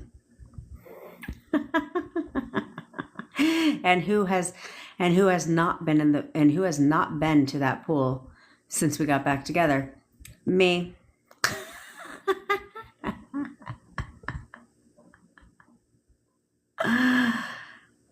He laughs. He's like, a lot of people in the complex, he's like, they probably think I told you. I was like, no, they just know I was there. What happened here? Oh my God. Oh, it shot all the way to the bottom. So that's how you got to look at it. You're in control. So I need you all to be in control. Been manifesting a job for 2 weeks now. Zehra, you need to tell yourself, you need to start telling yourself right now that you get every job I apply for. I get every job I apply for. I get every single job I apply for. You will get job offers like it's going out of style. Someone just said that. They took my advice when it came to jobs, and what she said, I think she said something, don't quote me on the shit. It was in the success story. She said like she had 6 job offers. Yeah. Just start telling yourself that I get every job I apply for. Every job I apply for hires me. Okay. What when SP is really toxic and it hurts a lot? Okay, look. I understand there's a lot of new fucking people that come in here. But here's the thing. There's a rising trend here, and I need you all to understand. Terry, you're back again, bitch. Good. Now, here's what I'm going to need from you, Terry. I'm going to need you to put this on. Okay? And then I'm going to need you to sew this shit onto your fucking head. Okay? So therefore, it doesn't come off again. Understand? And you know I say this out of love. Well, if me putting a crown on my head telling people to wear their crown is considered bullying and harassment, well, I guess I'll bully and harass. How to feel uninsecure if you're dating a millionaire? What? Isn't that like, what do they call it, an oxymoron? How to feel uninsecure if I was dating a millionaire? I feel like the most secure woman on the planet. What? I'm like, that's right. Yeah, that's right. That millionaire, yeah, that's my man. Oh yeah, trust me, he wouldn't want for shit. He would not want for shit. me and my friend used to always talk about that.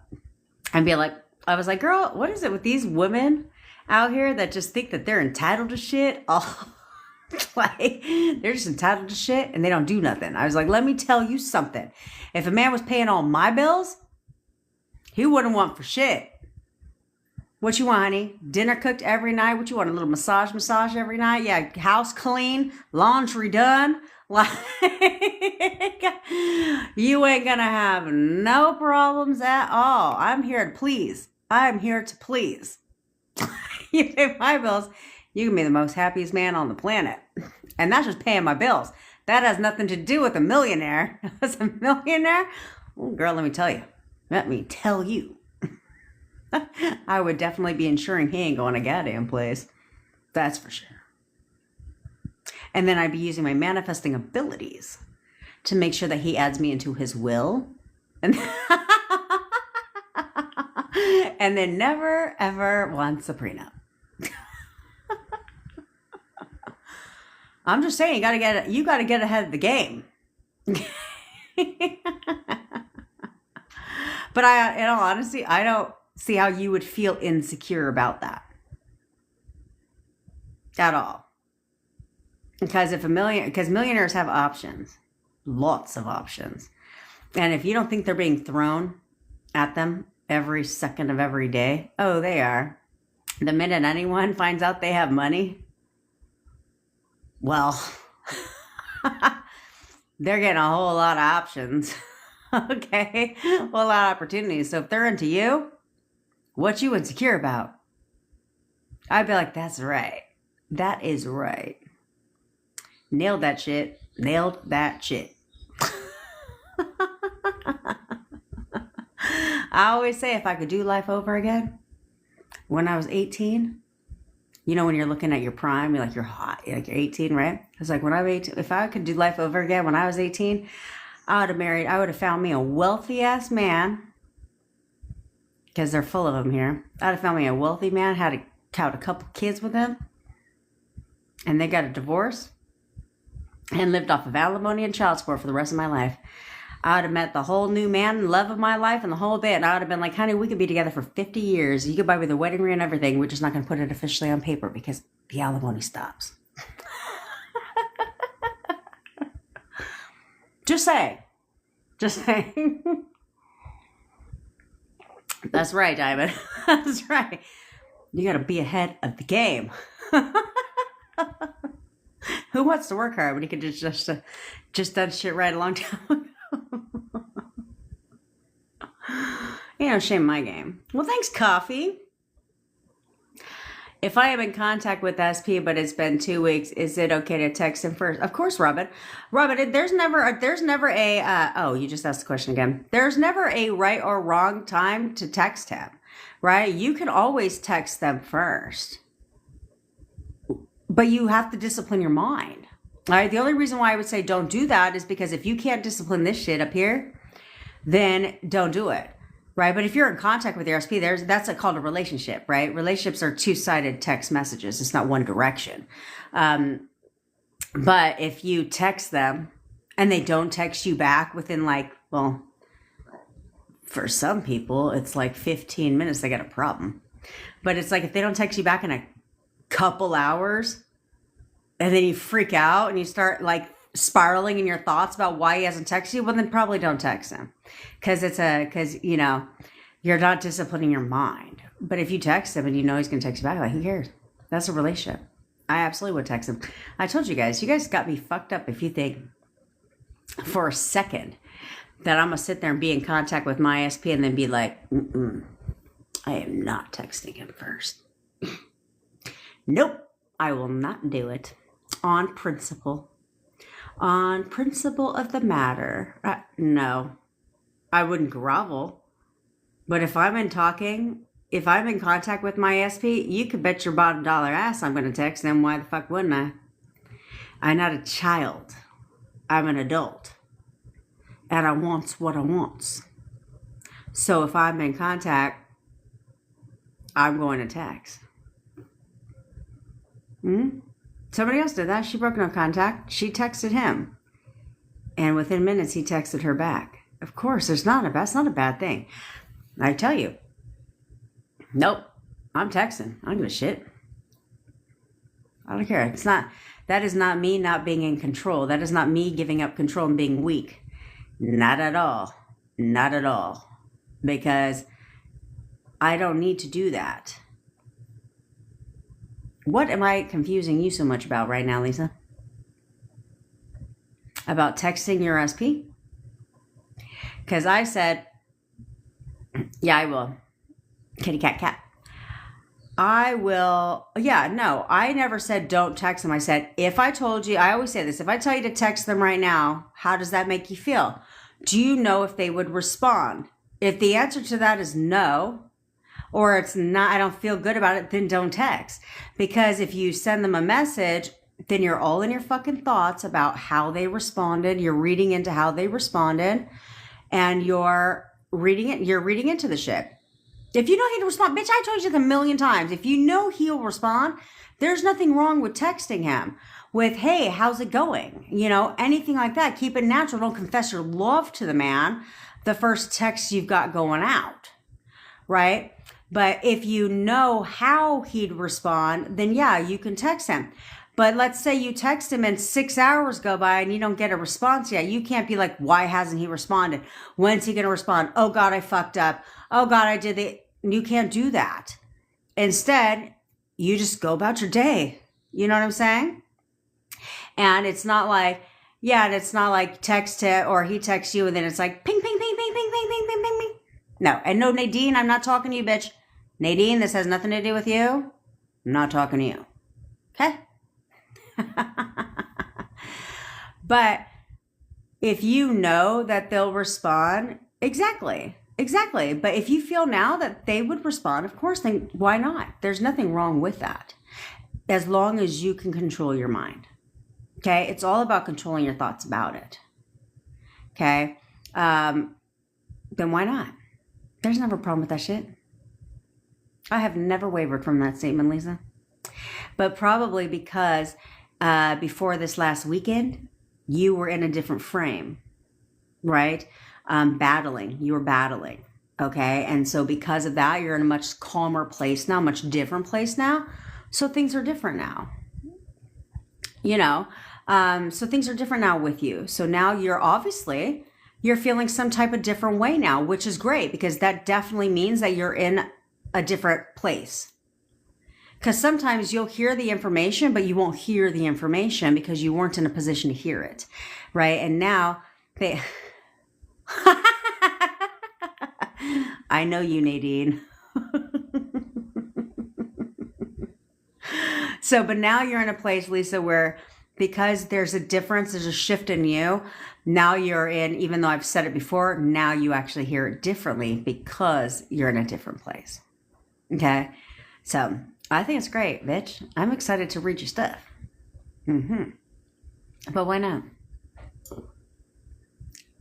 Lisa, how many people have to compliment you on how fine you are? Girl? All right. Let's talk about it, Lisa. Okay, let's talk about it, okay? And you can keep it going by telling yourself that. We'll start there. Because there's a lot of people that... Okay, Susan. There's a lot of people that... maybe Susan, shoot that shit to the top. Erica, we're about to do it now. What the fuck was I going to say? I forgot what I was saying here. Oh, yeah. When you say not sure how to keep it going, now there's a lot of people that dead conversations, literally dead conversations by saying the same thing. So we don't want to do that. Just be like, no, this conversation is going to continue. He talks to me all day, every day. He cannot get enough. But now I want to know the fuck his message said.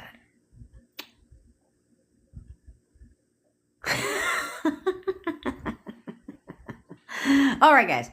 We're doing the cord cutting because this chick got to go to the bathroom. I had raviolis for breakfast. Good, Lisa, that's all you should see, because that's exactly what text messages imply. You do know that when somebody texts you, I don't care if they say, yo. You do know that in order for them to pick up that phone and text you, they have to... Oh, that's right. Think about you. I know, glitter, sparkles. You do know that, right? Like, in order for someone to pick up the phone and text you, they have to think about you first. Duh. No one sits around and is like, they're just like on the phone, then they just like start texting Lisa. They're like, obviously they're thinking about you and they're like, let me text. And if the guys are like the ladies, just because they sent a text doesn't mean that they didn't rewrite that text 55,000 times. Doesn't mean that at all. Right? I talked to somebody who she sent her SP a text. She rewrote it like a handful of times before she actually pressed send. Yeah, that's a lot of people do that shit. A lot of people do that. So they could have easily rewritten a text 10 times and been like, let me just do a feeler. Erase.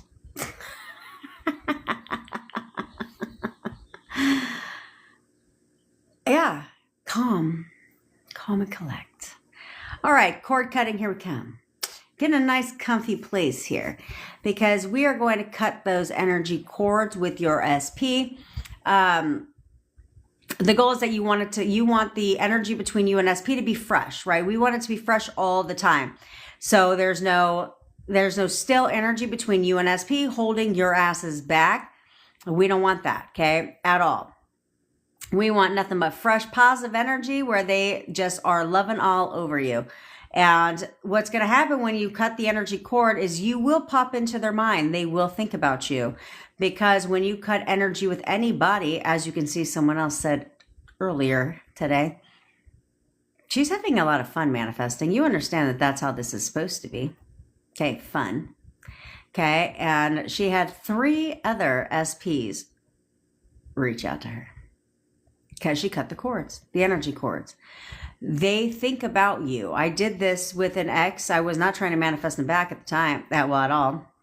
And I cut the energy cord. I hadn't talked to him in over 8 years. 72 hours later, he contacted me. And he's like, hey, I was just thinking about you. How you doing? I was like, ee, because I didn't want to talk to him. Like, you know.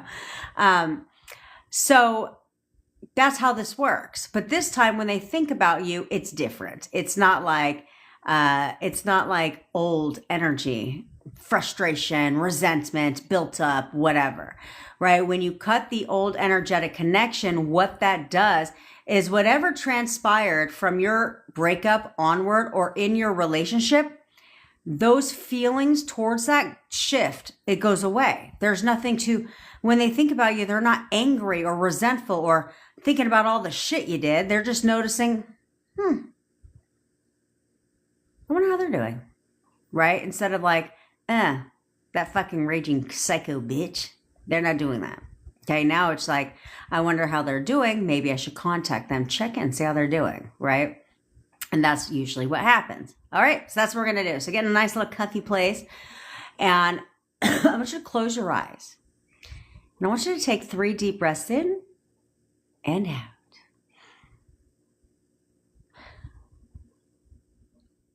And I want you to imagine that you're in a theater. You're in a big, dark theater. You're sitting in a seat in the middle of this theater. You're alone. There's no one there. And in front of you, there's a giant stage. And on this stage, there's a single stage light that goes from the ceiling down to the center of the stage. I want you to focus your attention on that stage light for just a moment. And as you focus your attention on that stage light, you start to realize that you're not alone. You happen to notice that off in the distance, in the back of the stage, out of the light, you notice a dark, shadowy figure.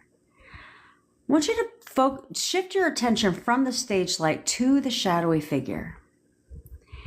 And as you look at the shadowy figure, you start to realize that that person is your SP.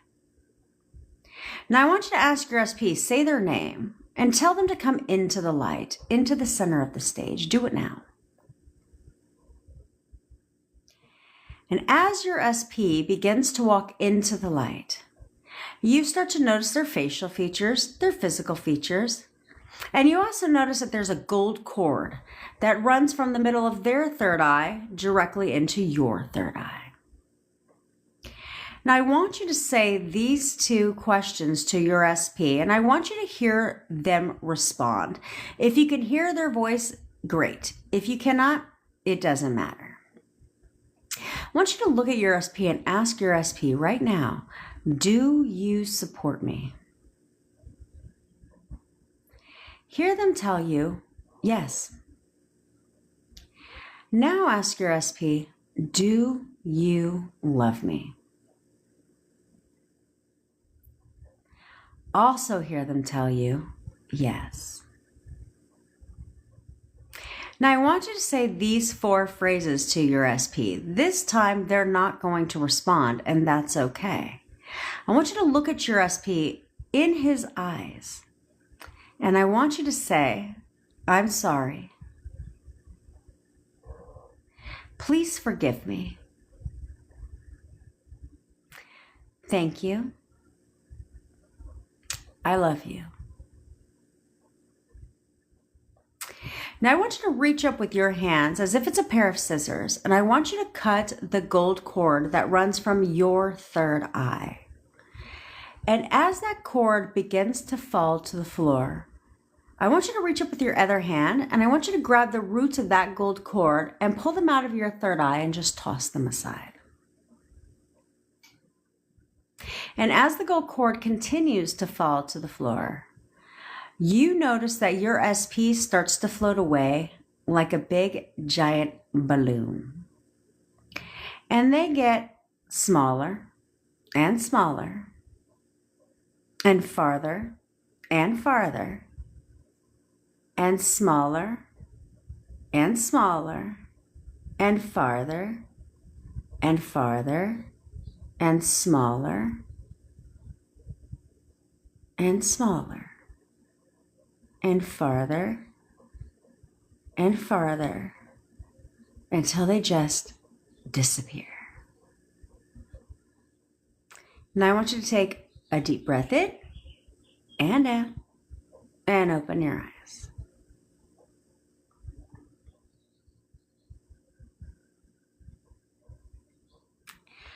Alrighty.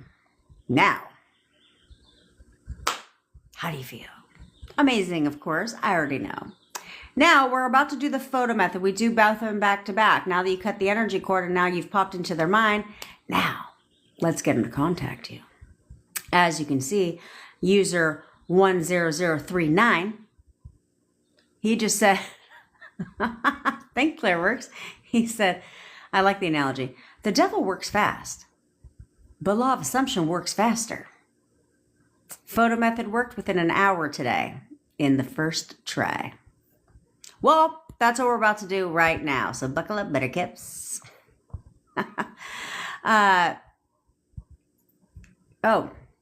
Poor temps. The goal of cord cutting is that you're cutting the energetic connection, the stale energy. So you can take roommates, people in your lives that you want fresh energy with, and get them to conform that way. You know, you got what I was picking up? You got what I was putting down, Portens? You can also take anybody that you feel that there's still energy with. You can cut that cord and they will think about you differently. And then if you've got, oh man, the Powerpuff Girls, then you can also take whole buildings. You can take whole countries. You could take anything and everything that you want, cut the energy cord with everybody. Okay. Somebody did this with an entire hospital. Okay. It's a Ho'oponopono. It's a Hawaiian tradition. And so they brought in a doctor because they had their violence with their exactly, poor Thames, exactly. So they're going to take they did this with the whole building because the violence in this prison was on the rise. It was very out of control. And so he didn't know a single person in this prison. He did this technique with the entire prison, and their crime rate went their violence rate went like significantly down. It was almost non-existent. I would just do each one of them and then do it daily and then back it with the photo method. All right. All right. I'm always trying, if I know your guys' situations, I'm always trying to help you out. All right. Get those photos of your SP out. Okay. Let's get some contact. We need to get you thinking differently. I need to get you thinking differently about your SPs, okay? If you keep seeing them as the avoidant, the one that doesn't want to talk to you, well, good, Maddie, stick around for about 10 minutes. Okay. If you have to stop seeing him as the version that doesn't want to talk to you, that's not contacting you, that isn't, that's avoiding you, that doesn't want to be with you. You have to stop seeing them that way. As long as you keep seeing them that way, guess what? They can't contact you. So you now need to see them differently. You need to see them as the version of your SP that contacted you all the time, that you never questioned if you would hear from them. You just knew you would. That's the version of your SP that you have to select again. Okay. So let's go ahead and go back in time. Okay. I want you to go right now. We're going to dip in an old story. 4 times. If you fucking say that shit one more goddamn time, no one hates you. Have you, first of all, 4 times, have you seen you? What is there to hate? They fucking love you. Do you understand? They're your number 1 fan, actually.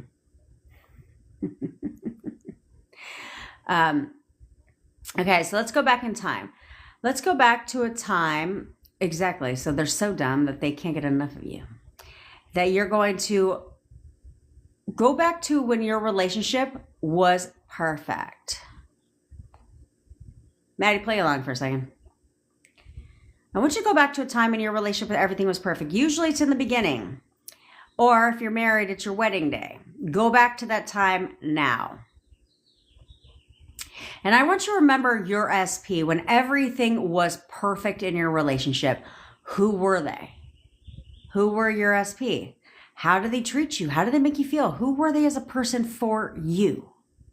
Forget who they were 5 minutes ago. That is not who they are anymore. As you recall the version of your SP that was perfect for you, that called you all the time, that texted you, that treated you with respect, that was sweet, loving, caring, always spending time with you, would do anything to make you happy, loved you. That version of your SP is right now the only version of your SP that exists. You are now selecting only that version of your SP, the one that you had before. And you're going to bring them into your current reality. No other version exists. The only version that exists is this version, the one who contacted you all the time. Your perfect person. So from this point forward, from now and this point forward, that is the only person that they are for you. That's it. That's the only version they are for you. They're waiting right now.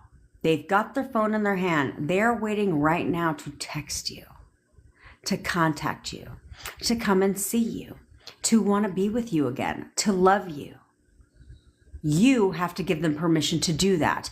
And the only way you're going to give them permission to do that is by seeing that version of them only, by seeing only that version of your SP that did all those things at a point in your relationship. That is the only version that has to exist for you. And they would naturally do all the things that they did before. So, if you are new here, Maddie, I want you to put on your crown right now. If you are not new here, I want you to straighten that shit, because here we don't take our crowns off. We wear our crowns 24/7, 7 days a week. We get what we want and we get it when we want it. This is your reality. No one else's. You're the queen or the king of your reality. That is all she wrote. When kings and queens give commands, do they sit there and question, wonder, doubt, check to see if their command is going to be fulfilled? No, they don't. When queens and kings give commands, they know and they expect for it to be done because they are the queen and they are the king. And what they say goes. Period. There is no other way. So, you are the queen and the king of your reality. You just went and selected the version of your SP that you wanted, the version of your SP that you love. That's the version of your SP that exists right now. They're waiting to contact you right now. They're waiting to contact you to tell you all the things you want to hear and to be back into your life. Now, you're going to let them. You're going to let them right now. Now, if you are in no contact with your SP, or you're in contact but it is not consistent contact, then you're going to tell them to contact you right now. So you should have your SP's photos out. Okay? Get your SP's photos out. You can say you're contacting me, texting me, or calling me. It doesn't matter. However they would naturally contact you is exactly how they will contact you. So you're going to look at your SP's photo and you're going to say, you're texting me right now. You are texting me right now. You're texting me right now. You're texting me right now. Okay? If you are in constant contact with your SP, you could tell them they're texting you right now, or you can move to the next step and say, you're coming to see me today. You're coming to see me today. You're coming to see me today. If you're in any of the ships, friendship, situationship, relationship, any of the ships, then you can do whatever you want. You can say you're contacting me today, right now. You're coming to see me today. You're buying me flowers today. You're rubbing my feet tonight. You're bringing me dinner tonight. You are giving me sexy time tonight. Whatever you want, it doesn't matter. Okay? That is what you're going to do right now while I pause this live so I can go to the restroom. Okay? Now, you're not going to question. You're not going to wonder. You're not going to worry. You're not going to check. You are going to expect. Just like back then when they were your perfect version, you never questioned any of that. You knew you would hear from them today. You knew that they would text you. You knew that they would come and see you. Well, that is the version that you just went and reselected. So just like you knew back then, you're going to know right now. So give your commands and expect them to contact you.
We're back. All right. So now you're going to relax, breathe, and just expect them to contact you. Do you understand? I know you said yes. You're going to expect them to contact you. Well, poor times, you can stop calling her a narcissistic mother.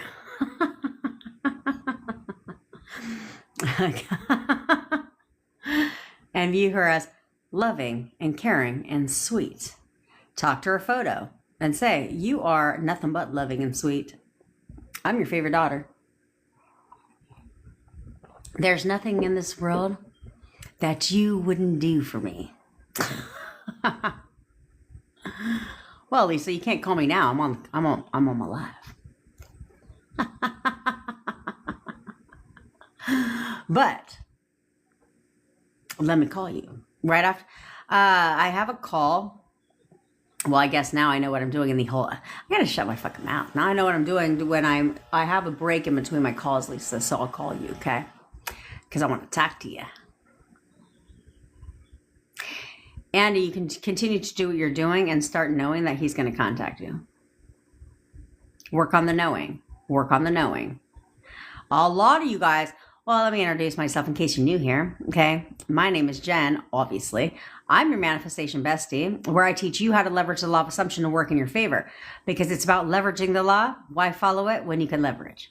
That's what it's all about. Okay, that's what speeds up your manifestation is when you leverage. And you get petty with the law. Okay, because that's what it's all about. I'm not above being petty with the law. Okay, so if you're interested in having me manifest for you, I do have a manifestation bundle pack now. Or you want guided meditations, sleep hypnosis, whatever your pleasure, or you want to work with me one-on-one to find out where you're going wrong in manifesting your SP because you've been doing this for a while and ain't shit working, then go ahead and click the links in my bio. Okay, also, if you want to join our WhatsApp community where I am going to be doing we're going to be doing monthly challenges. I'm also going to be posting exclusive content techniques, NLP techniques, subconscious mind techniques, not law of attraction, things that actually work so that we can bypass the conscious and get everything into the subconscious mind, which is where we're going with this. Okay, because this is why robotic affirming. This is why you do that to get it into the subconscious. But what if you could just bypass the conscious, get it right up into the subconscious? Okay. So if you're part of my live event, you can go purchase the replay now where I released your negative emotions. It is a condensed version because it's only the technique itself. You can go ahead and sign up for that. It's $20. You get access to that community. It's my gift to you. Okay. Also, if you want to sign up for just the community in general, and it's $7 a month recurring, but you get access to all of that shit. So don't even trip. Okay. You get access to all of it. And yeah, there we are. Okay. All links are in my bio. Also, I go live every day at 10 o'clock Pacific time. If you ever miss a live, you can catch it on the tube of you. You go ahead while you're there, subscribe. Link is in the bio again. Okay. Alrighty. Now you are having, Smiley, such a bad day. Can I give you a pep talk? Sure. Since I'm off restriction and all, I love how they restrict me when I'm giving you guys words of encouragement. Apparently that's bullying. But a lot of you guys need to fucking relax. Okay? You need to relax. Like, breathe. Breathe for just a second and just be. Just be in the knowing. Stop worrying about the fucking time. Stop telling yourself every waking second you get that you're messing it up, that you're screwing it up, because you're right. You're right. Yes, you can, Lisa. 1,000%. Why not? If you see that that's where the conversation is going and you see a window in, why not? There's nothing wrong with that. Okay? So you guys need, good. Then tell them that, Lisa. I'm very excited for you now because this means that the conversation is going in a good direction. I love that for you. Because Lisa is doing what I'm about to tell all you bitches that you need to do. Fucking relax. Relax. Stop trying. I didn't sit out there. Did I try when I was first learning about the law of attraction to manifest my SP back? Yeah. I tried all the techniques. I had like 55 daily techniques that I would do. I would wake up 90 minutes early just so I could run through my techniques. If I had 5 minutes between a call, I'd find a technique that was 5 minutes just so I could do that. And I would try everything. I was trying every fucking thing. And do you know where that got me? Nowhere. Nowhere at all. No contact, no phone number, no nothing. I had nothing. No results at all. And it wasn't until I started doing what I tell you guys to do, but mainly relaxed. I didn't sit there and try. I just did it. I did it. I wasn't like, well, how's this going to happen? How the fuck is this going to happen? I didn't do any of that. I didn't sit there and be like, well, where's it at? How come he hasn't texted me yet? When's he going to text me? When is this going to work? I didn't do any of that. I just did it. I just did it. And I kept going and I kept going and I kept going and I kept going. I wasn't questioning every waking second I got. When's it going to work? How do I speed this shit up? How do I speed it? No, I just kept going. And therefore, I got exactly what I wanted. I manifested my SP back from no contact to living with me in 4 weeks. Because I just did. I didn't question it. I didn't overthink it. I didn't try. I didn't do any of that shit. I just did it. I don't worry about the time. I can't tell you how long I did it before he contacted me. I can't tell you that because I didn't care. I didn't care. I wanted it bad enough. So do you think I give a shit if it takes 3 days or if it takes 2 weeks? I don't care. I don't care. I wasted 8 months of no contact. So what was another 2 weeks going to cost me? Nothing. So I did it. I didn't get all of my feelings about it. I didn't get all depressed mode about it and sad and assign negative to me. I didn't do any of that shit. I just did it. And I kept doing it until it conformed. And then when it conformed, I kept going until it conformed more and more and more and more and more. And then I made the decision I'm not going to waver on the last step because I kept wavering on the last step and I kept sliding back. So I made a decision, fuck that, I'm all done. I ain't wavering on shit. I'm going to keep going. That's it. That's all she wrote. And boom, boom, boom, boom, boom. Manifestation. Full manifestation. And then I kept going again. But I didn't focus on the time. I didn't sit there and get all in my fucking head about shit. Stop doing that. Stop doing that. The only person that's having a bad day is you. And you know why? Because you're choosing to have one. You're choosing to have a bad day. You're choosing to have a bad week. You're choosing to let the 3D, you're choosing to react to the 3D. You're choosing to let the 3D control your thoughts. You're choosing to let your SP taint your thoughts. You're choosing all of that shit. You have a choice. You're choosing to go against what you want. At the end of the day, that's the reality. You have a choice. And you can either choose to get what you want and to focus on what you want, or you can choose to go against what you want all day long. And you can choose to have a shitty ass day, day after day after day. You can choose to cry on the couch for months. You can choose to spiral every waking second that you get. You can choose to focus on the time. You can choose to react to everything, or you can choose to act like an adult and get what you want. And stop at nothing to get it. And if that means you just be and do and don't worry about a goddamn thing, then that's exactly what that means. That's exactly what that means. But you have to make the decision. I can guide you. I can tell you exactly what to do, but I don't understand. I don't understand why it's a difficult concept. Sometimes on these coaching calls, I think I talk to my fucking self because after you're like, what did you say? What? What do you mean what I say? What was I supposed to be doing? What do you mean what were you supposed to be doing? I even give you the summary notes. What do you mean? You treat this like a hobby, but yet you want results. That's not how this works. Then you treat it like a job, and then you're upset because it's not working. That's not how this works. You didn't have to. This is what I've been trying to tell you guys. You did not have to try to do anything different. You did not try to cause your breakup. You did not sit there and try and get all up in your shit to cause your breakup. You didn't do that. You didn't try to cause your breakup. You weren't over here like, what can I do today to encourage this breakup? Like, I really need this breakup, so what the hell do I need to do? You didn't do that. You just thought about it every once in a while. You just chose that different reality. You chose a different version of your SP, and you just thought about it every once in a while. You didn't obsess over it. You didn't get all in your feelings about it. You didn't do none of that shit. And what happened? Did it manifest? Yeah, it did. Obviously. So if you want something different, all you have to do is be just like you were being before, but tailor your thoughts to be what it is you want them to be, not what you see in your 3D. Your 3D is only a mirror. It's only a reflection of your thoughts. That's it. Your SP is only confirming what the fuck you think about him. That's it. As well as what you think he thinks about you. If you keep holding on to shit like, I think he's mad at me, well, guess what? Yeah, he is.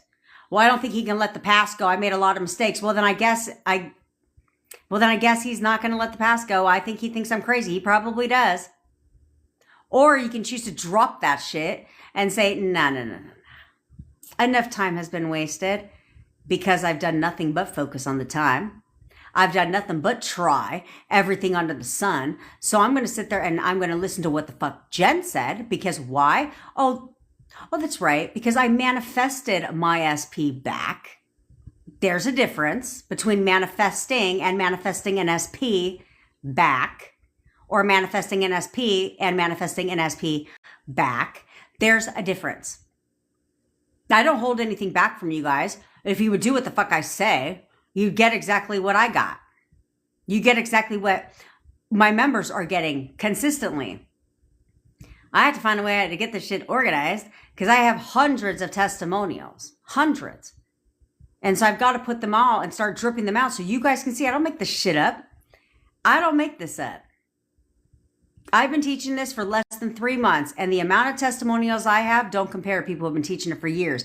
Why? Because I teach realistic advice and I teach what works. So you can either choose to take my advice or you can choose to go to somebody else's fucking channel that gives you bullshit advice and doesn't know what they're talking about. And then be stuck. And then be stuck. Because there are people right now that are teaching you or trying to teach you how to manifest your SPs back, but are in other manifestation coaches' lives asking questions on how to manifest an SP back. But yet, they're teaching you how to do it. Or they have not manifested an SP back and they're going to what? Teach you how to do it? That's as stupid as me teaching you how to swim and I don't even know how to swim. How the fuck am I going to teach you how to do that? I'm not. It's like me teaching you how to garden. I wish I knew how to do that shit. I try. The only thing I've been able to successfully grow are green beans. Radishes. That's it. Everything else seems like a daunting task. Oh, and I'm growing rosemary. That's about it. It's not even rosemary, lavender. I don't even know what the fuck I'm growing. But you have to understand, this is all in your control. You're creating everything. So why are you bitching? Why are you bitching when this is all you? You could bitch again. You could bitch for the next 9 months. Doesn't matter for shit. There we go. You can teach me how to garden. I'll teach you. There we go. It's all you. And I need you guys to get a grip. Heather, I've had a sudden huge pull to move cities. Can this happen with law of assumption? 1000%. 1000%. So you're always manifesting, okay? Everything in your life's a manifestation. So if you've gotten a sudden pull to move cities, that's not by mistake, okay? So there could be something that you're wanting. You may not be actually consciously aware of this. You're probably consciously aware of it, but you're not like affirming for it, okay? But there could be something that you've been wanting or thinking about doing. And now all of a sudden you're getting a pull to move to a different city because your subconscious mind knows what's going to get you what it is that you actually want.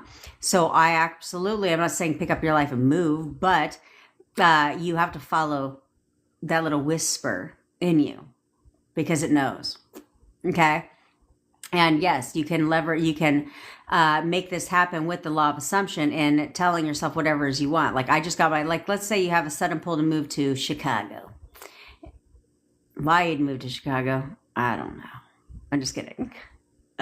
But if you wanted to move to Chicago, you'd be like, I just got my dream job in Chicago. Like literally my life is perfect in Chicago. I like everything I've ever wanted is in Chicago, right? Or I just literally got a job transfer to wherever.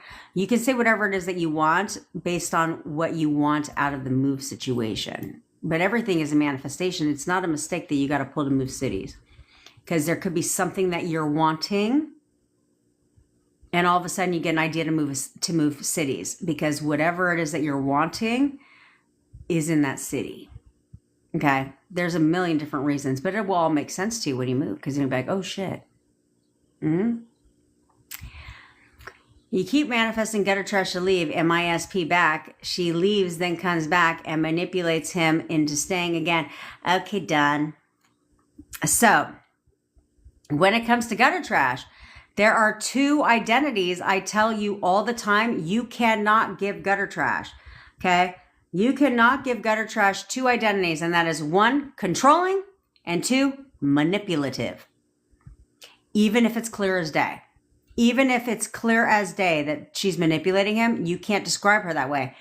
Because as long as you describe her that way, she has to keep coming back and manipulating your boyfriend over and over and over again. Even if you're like, no, but Jen, you don't understand. It's blatantly obvious. Oh, I'm sure it is.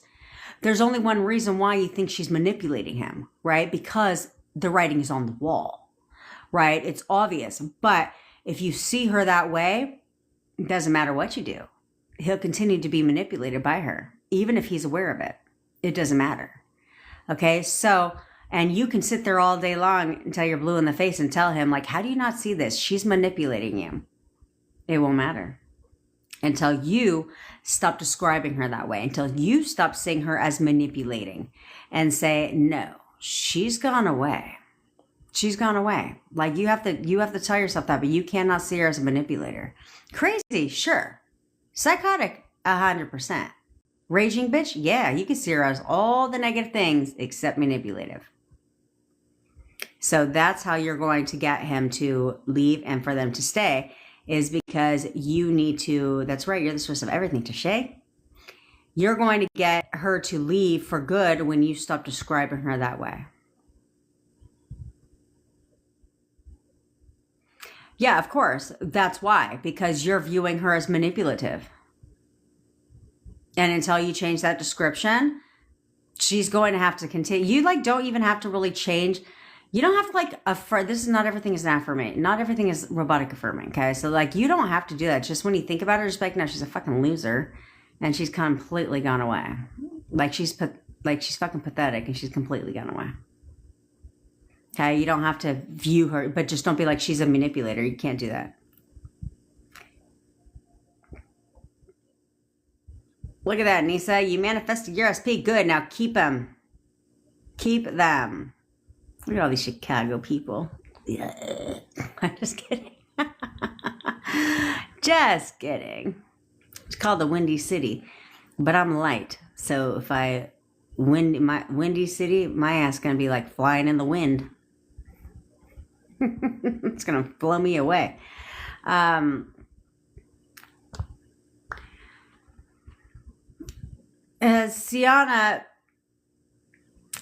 I'm going Kiana because it's not a C, it's a K, duh, bitch. Okay, Kiana.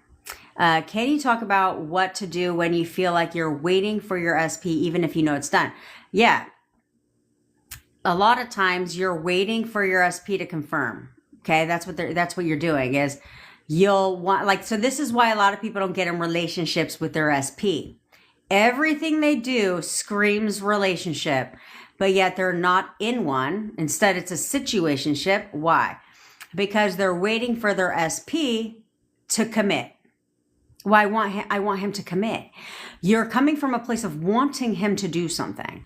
So if you want him to commit, well, want creates more want. That's where the waiting comes into play, because you're wanting something from them instead of knowing something about them. Okay.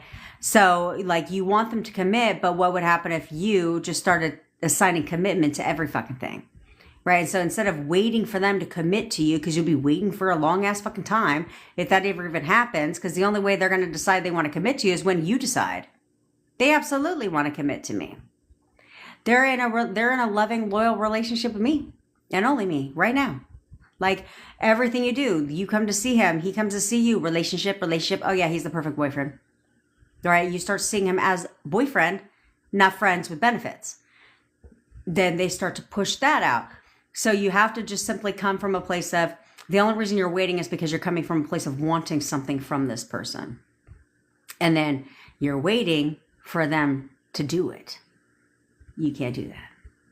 And I mean, you can do it, but it's not going to work. In here, though, when you decide, they confirm. And now you're not waiting for shit. You're not waiting anymore because you're like, no, I've decided. And oh, that's right, here it is. Because I don't wait. The only thing you should be waiting for is you, not him. Jasmine. He said, is it okay to affirm that Getter Trash cheated on my SP, or is that mean? I don't think that's mean. For what? If anything, Jasmine, you could say that if that's a deal breaker for him, like if that's a complete deal breaker. Or instead of that, you can literally just say she's found someone else. She's totally found someone else. And she's in love with someone else. And she's moved on. She's in love with someone else and she's moved on. So therefore, she will fall for someone else and move on. Right? Because you have to look at some people's definition of cheating. Some people love somebody enough that they'll allow their SP to continue to cheat on them over and over and over again and never go a goddamn place. Plus, she could very much cheat on him and he may never know it. So if that's the case, you're never going to get confirmation. He's never going to get confirmation. But if she found someone else and she's gone away somewhere, whatever has to happen, if she has to cheat on him and all that stuff, it's going to come to the light, though, because she's found someone else and she's gone away, right? Instead of just cheating on him and staying with him. We don't want that.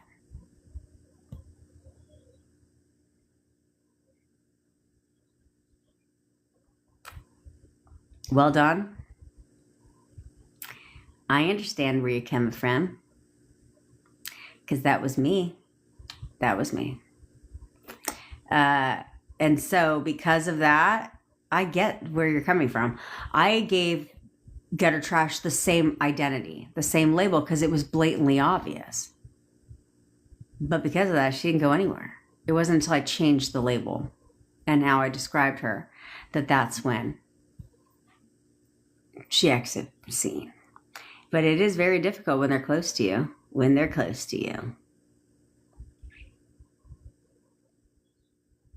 Okay, so that's where we have to, Jonah, help me manifest. Gutter Trash and SP have huge fight on their date tonight.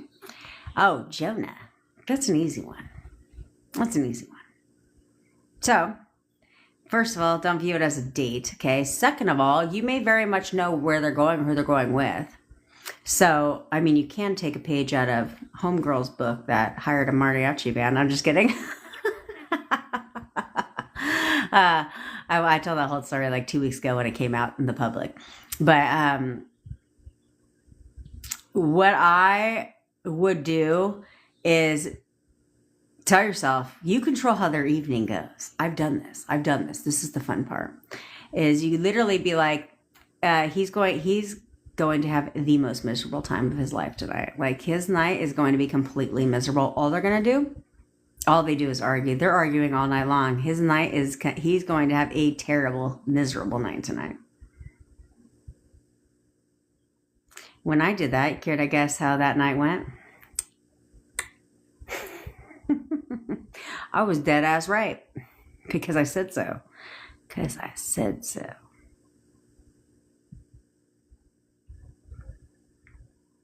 Because that's literally how quickly it'll work. If that completely miserable, the worst night of his life is about to happen tonight. Ugh. Sorry, honey. Sorry, not sorry.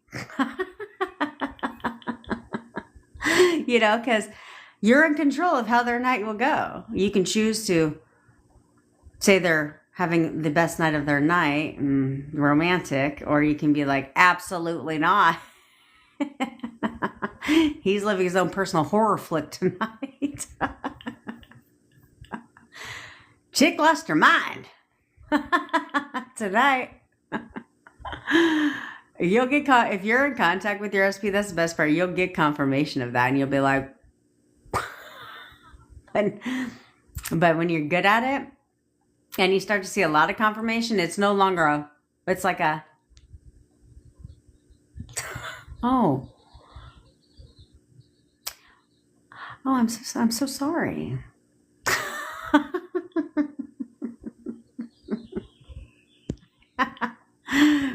Hey, NYC, there's another person going through the same thing right now. Not hard to do. A lot of this stuff's not hard to do. Okay. You just gotta realize that you're in fucking control. Thanks, Cypress. You're in control 120 million% of the time. So what are you in control of? Are you you know this. You know that you're in control of everything when it comes to your SP and anybody in your reality. Gutter trash, all of them. So if you know this, then get in control. Don't stop saying, I know I'm in control, but I'm not going to act like I'm in control.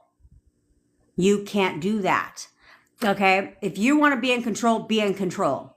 If you want to be the boss, be the fucking boss. But you can't be the boss 50% of the time and the employee the other 50% of the time. No. I'm the boss. I'm going to act like the boss 100% of the time. You think the queen decides when she's the queen and when she's not? No. That bitch sleep with her crown on. She wake up with the crown on. That shit don't get taken off, period. She is the queen 24/7. She does never take that identity from her. These are all identities for you guys. Okay? Everything, the hierarchy of change are identities. So you have to give the identity that you want instead of what you don't want. Well, Danielle, sometimes I say that. I'm not going to lie.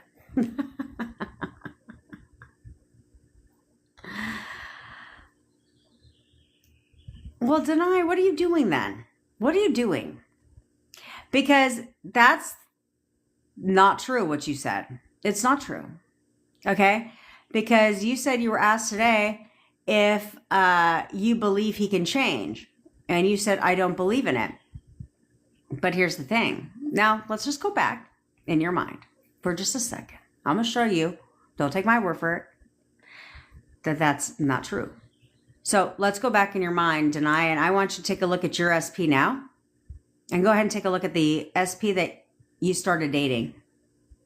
When you first started dating him. Is he the same person?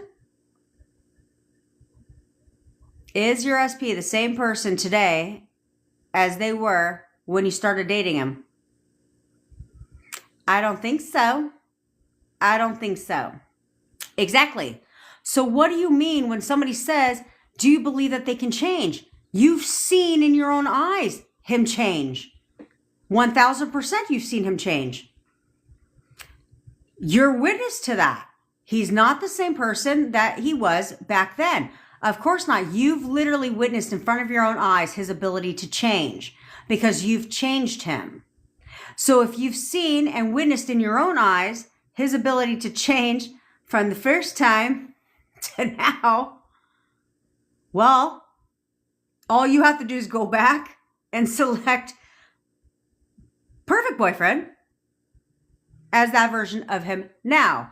And he will change just like he did the opposite direction. He will change the other way. Okay? Because you've literally seen it in front of your own eyes, right? So it's like, okay, cool. So I'm going to reverse the change now. I'm going to go back. Let me go back in time to when everything was perfect. Let me snatch that motherfucker up. And now that's who he is for me today. Because I said so. Yeah. I'm going to go take his ass and bring him back into my current reality. Yeah. And then the one that's in my current reality, I'm going to chuck him over the ledge. My current SP, yeah, bye. Off the ledge you go. My old SP, the one that I love, yeah, get your ass back here. That's who you are now.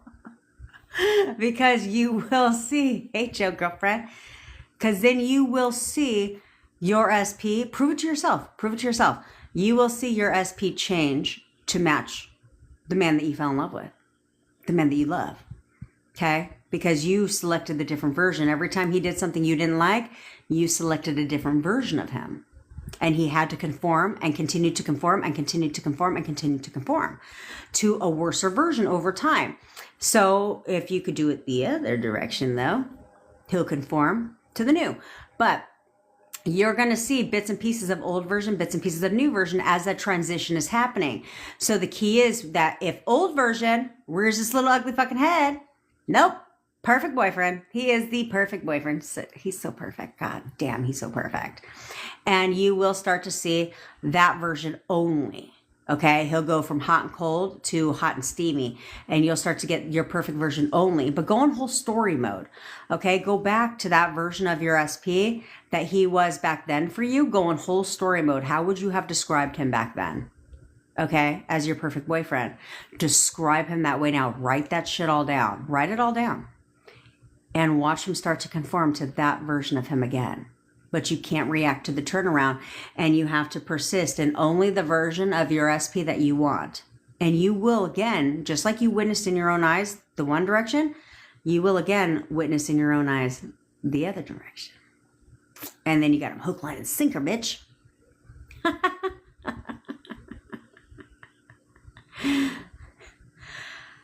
So it's all about, that's what I like about this stuff is it's saying, don't take my word for that shit. Like, just take a look at your relationship, right? This isn't like hypothetically speaking. This isn't like, well, this is my opinion on the matter. It's like, you know, it's like, well, who should I listen to? Should I listen to you? I'm not telling you shit other than to reflect your own relationship and the writings on the wall. So it's all the proof you need. It's all the proof you need. He's in blood red. He's enforcing this break. How do I get rid of this and get him to sleep on call with me?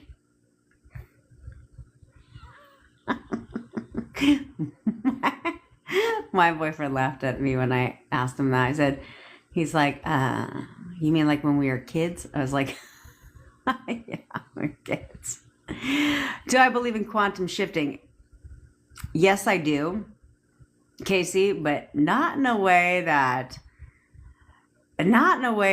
fucking people on YouTube and shit will do it, right? They'll be like, take a step in the air, and before you hit the ground, and then step, and you just quantum leaped. What the fuck are you talking about? That is so stupid. I did it one time. It was who the fuck is the one that teaches that stupid shit? Rita Kaminsky. And I did it one time, and I was like, this is so fucking, I was like, this is so stupid.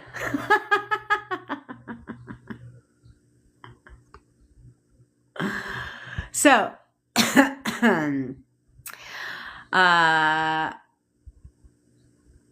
good, MKD, good, girlfriend, good. Because you're going to see it shift and change. And now you're just going to be. Okay, blood red. So, who gives a shit? Who gives a crap? He wants to enforce a break. Oh, okay, cool. Oh, you want to enforce a break? Oh, that's so cute. It's like a puppy dog that thinks he's going to run your fucking house. Excuse me? You want to enforce a break? I don't fucking think so. What break? You have to stop listening to the words coming out of his mouth. You're listening to what he's saying. It's tainting your thoughts. You're questioning him as a person for you. It's tainting your thoughts. So you need to see him as the person that absolutely loves to sleep on a call with you. Like, he literally loves to sleep on a call with you all night long. Like, every night he cannot even sleep unless you're on the phone together. You're the best part of his night. Like, he has the most peaceful night's sleep when you guys are on the phone together. He cannot go a day without that. And he worships the ground that I fucking walk on. He loves talking to me. Like, a break, please. I'm his favorite fucking person. He's obsessed. Okay, you need to describe them that way, not as a man who doesn't want to freaking talk to you. He won't talk to you. So who gives a fuck? Fuck him. Fuck him.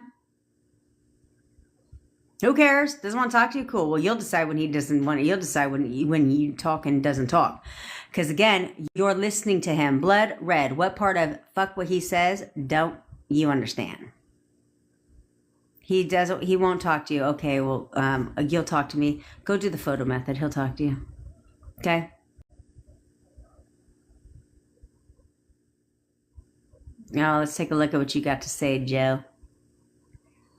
I have a situation with SP.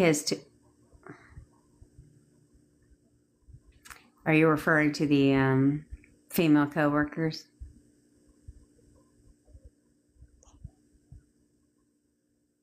Not anymore, because they got, yeah, you know where, yeah, you know that, I knew it. They got kicked out. Yeah, they got kicked out of his fucking place. All they do is annoy the shit out of him. All they do is annoy him. He can't stand them staying there. In fact, he's kicking them out right now. Yeah, he's actually kicking them out right now. He doesn't fuck them. All they do is annoy him. Everything they do annoys him. That shouldn't be hard to believe because, you know, young female coworkers are annoying in general. Young people are annoying in general.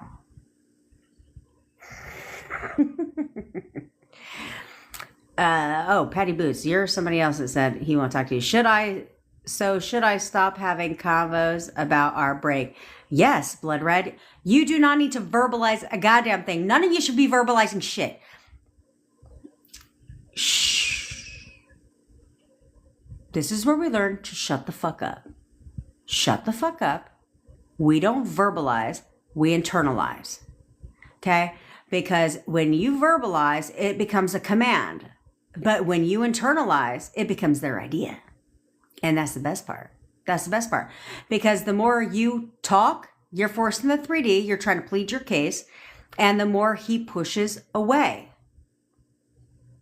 So, we don't need to do that. And instead, it's that silence is golden part where you're like, I don't know, break you're fucking talking about.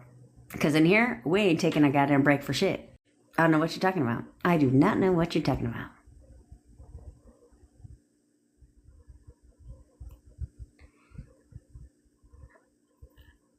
Shanzi, you missed some new people around here. Okay, let's see. Do you say something to this? Let's see. Yeah, I'm sure it was along the lines of what somebody else just said. He is hot and cold, and I think there is a third party. First of all, if you do not have confirmation of a gutter trash, we don't call them third parties around here. We call them gutter trash. Okay, because you don't compete with gutter trash. Okay, so thanks, Lindsay girlfriend. If you don't have any evidence that there's gutter trash, then I wouldn't breathe life into it because you will be right. You will be right. Okay, now if you have evidence that there's gutter trash, well, then we can affirm gutter trash away. That's not a problem. Okay, but I certainly wouldn't breathe life into that at all. Instead, I'd view him as loyal, faithful, and committed to, you. You're the only one he wants to be with. Okay, hot and cold behavior is only bits, and that's only because you're wavering on the version of your SP that you're selecting. You're reacting every time cold behavior comes in, and then you're selecting great version of SP when it's hot, and then when cold behavior comes in, you're selecting asshole version. Thanks, Shenzi girlfriend. Okay, you can't do that. You can't do that. You have to select only perfect version of your SP. Okay? I got a jet. I got coaching calls I got to jump on. And I got to go call my girl Lisa. Find out what's the skinny skin. Oh, yeah. Touche. Gutter trash is exactly that. Trash.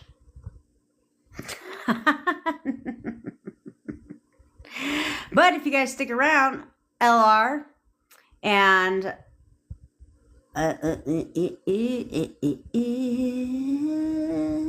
Funny, my SP's name keeps popping up on my TikTok.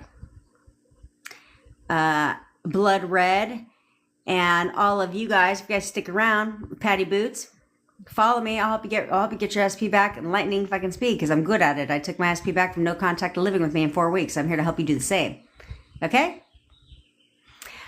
Touche, if you have actual gutter trash, then tomorrow I will tell you how to get rid of gutter trash, okay? But yeah, you could affirm that he's the only one I'm the only one he wants. Okay. Okay. Yeah. Then I can help you affirm against gutter trash. Okay. I know you joined our WhatsApp community, so maybe I'll put a message in there and you can listen to it. But yeah, I talk about how to affirm gutter trash away all the fucking time. Fuck her. Fuck her. Yeah, we send them back to the dumpster that they fucking crawled out of. Yeah. Anyway, I have a soft spot for getting rid of gutter trash because I had gutter trash. Fuck them. Anyway, I love you all. And enjoy your weekend. Enjoy your weekend. It's Saturday. Fuck yeah. I mean, it's Friday. Hell yeah. Yes, I will, CC. I love all of you, besties. And I will see you all in the WhatsApp group, of course. And tomorrow. Bye, besties.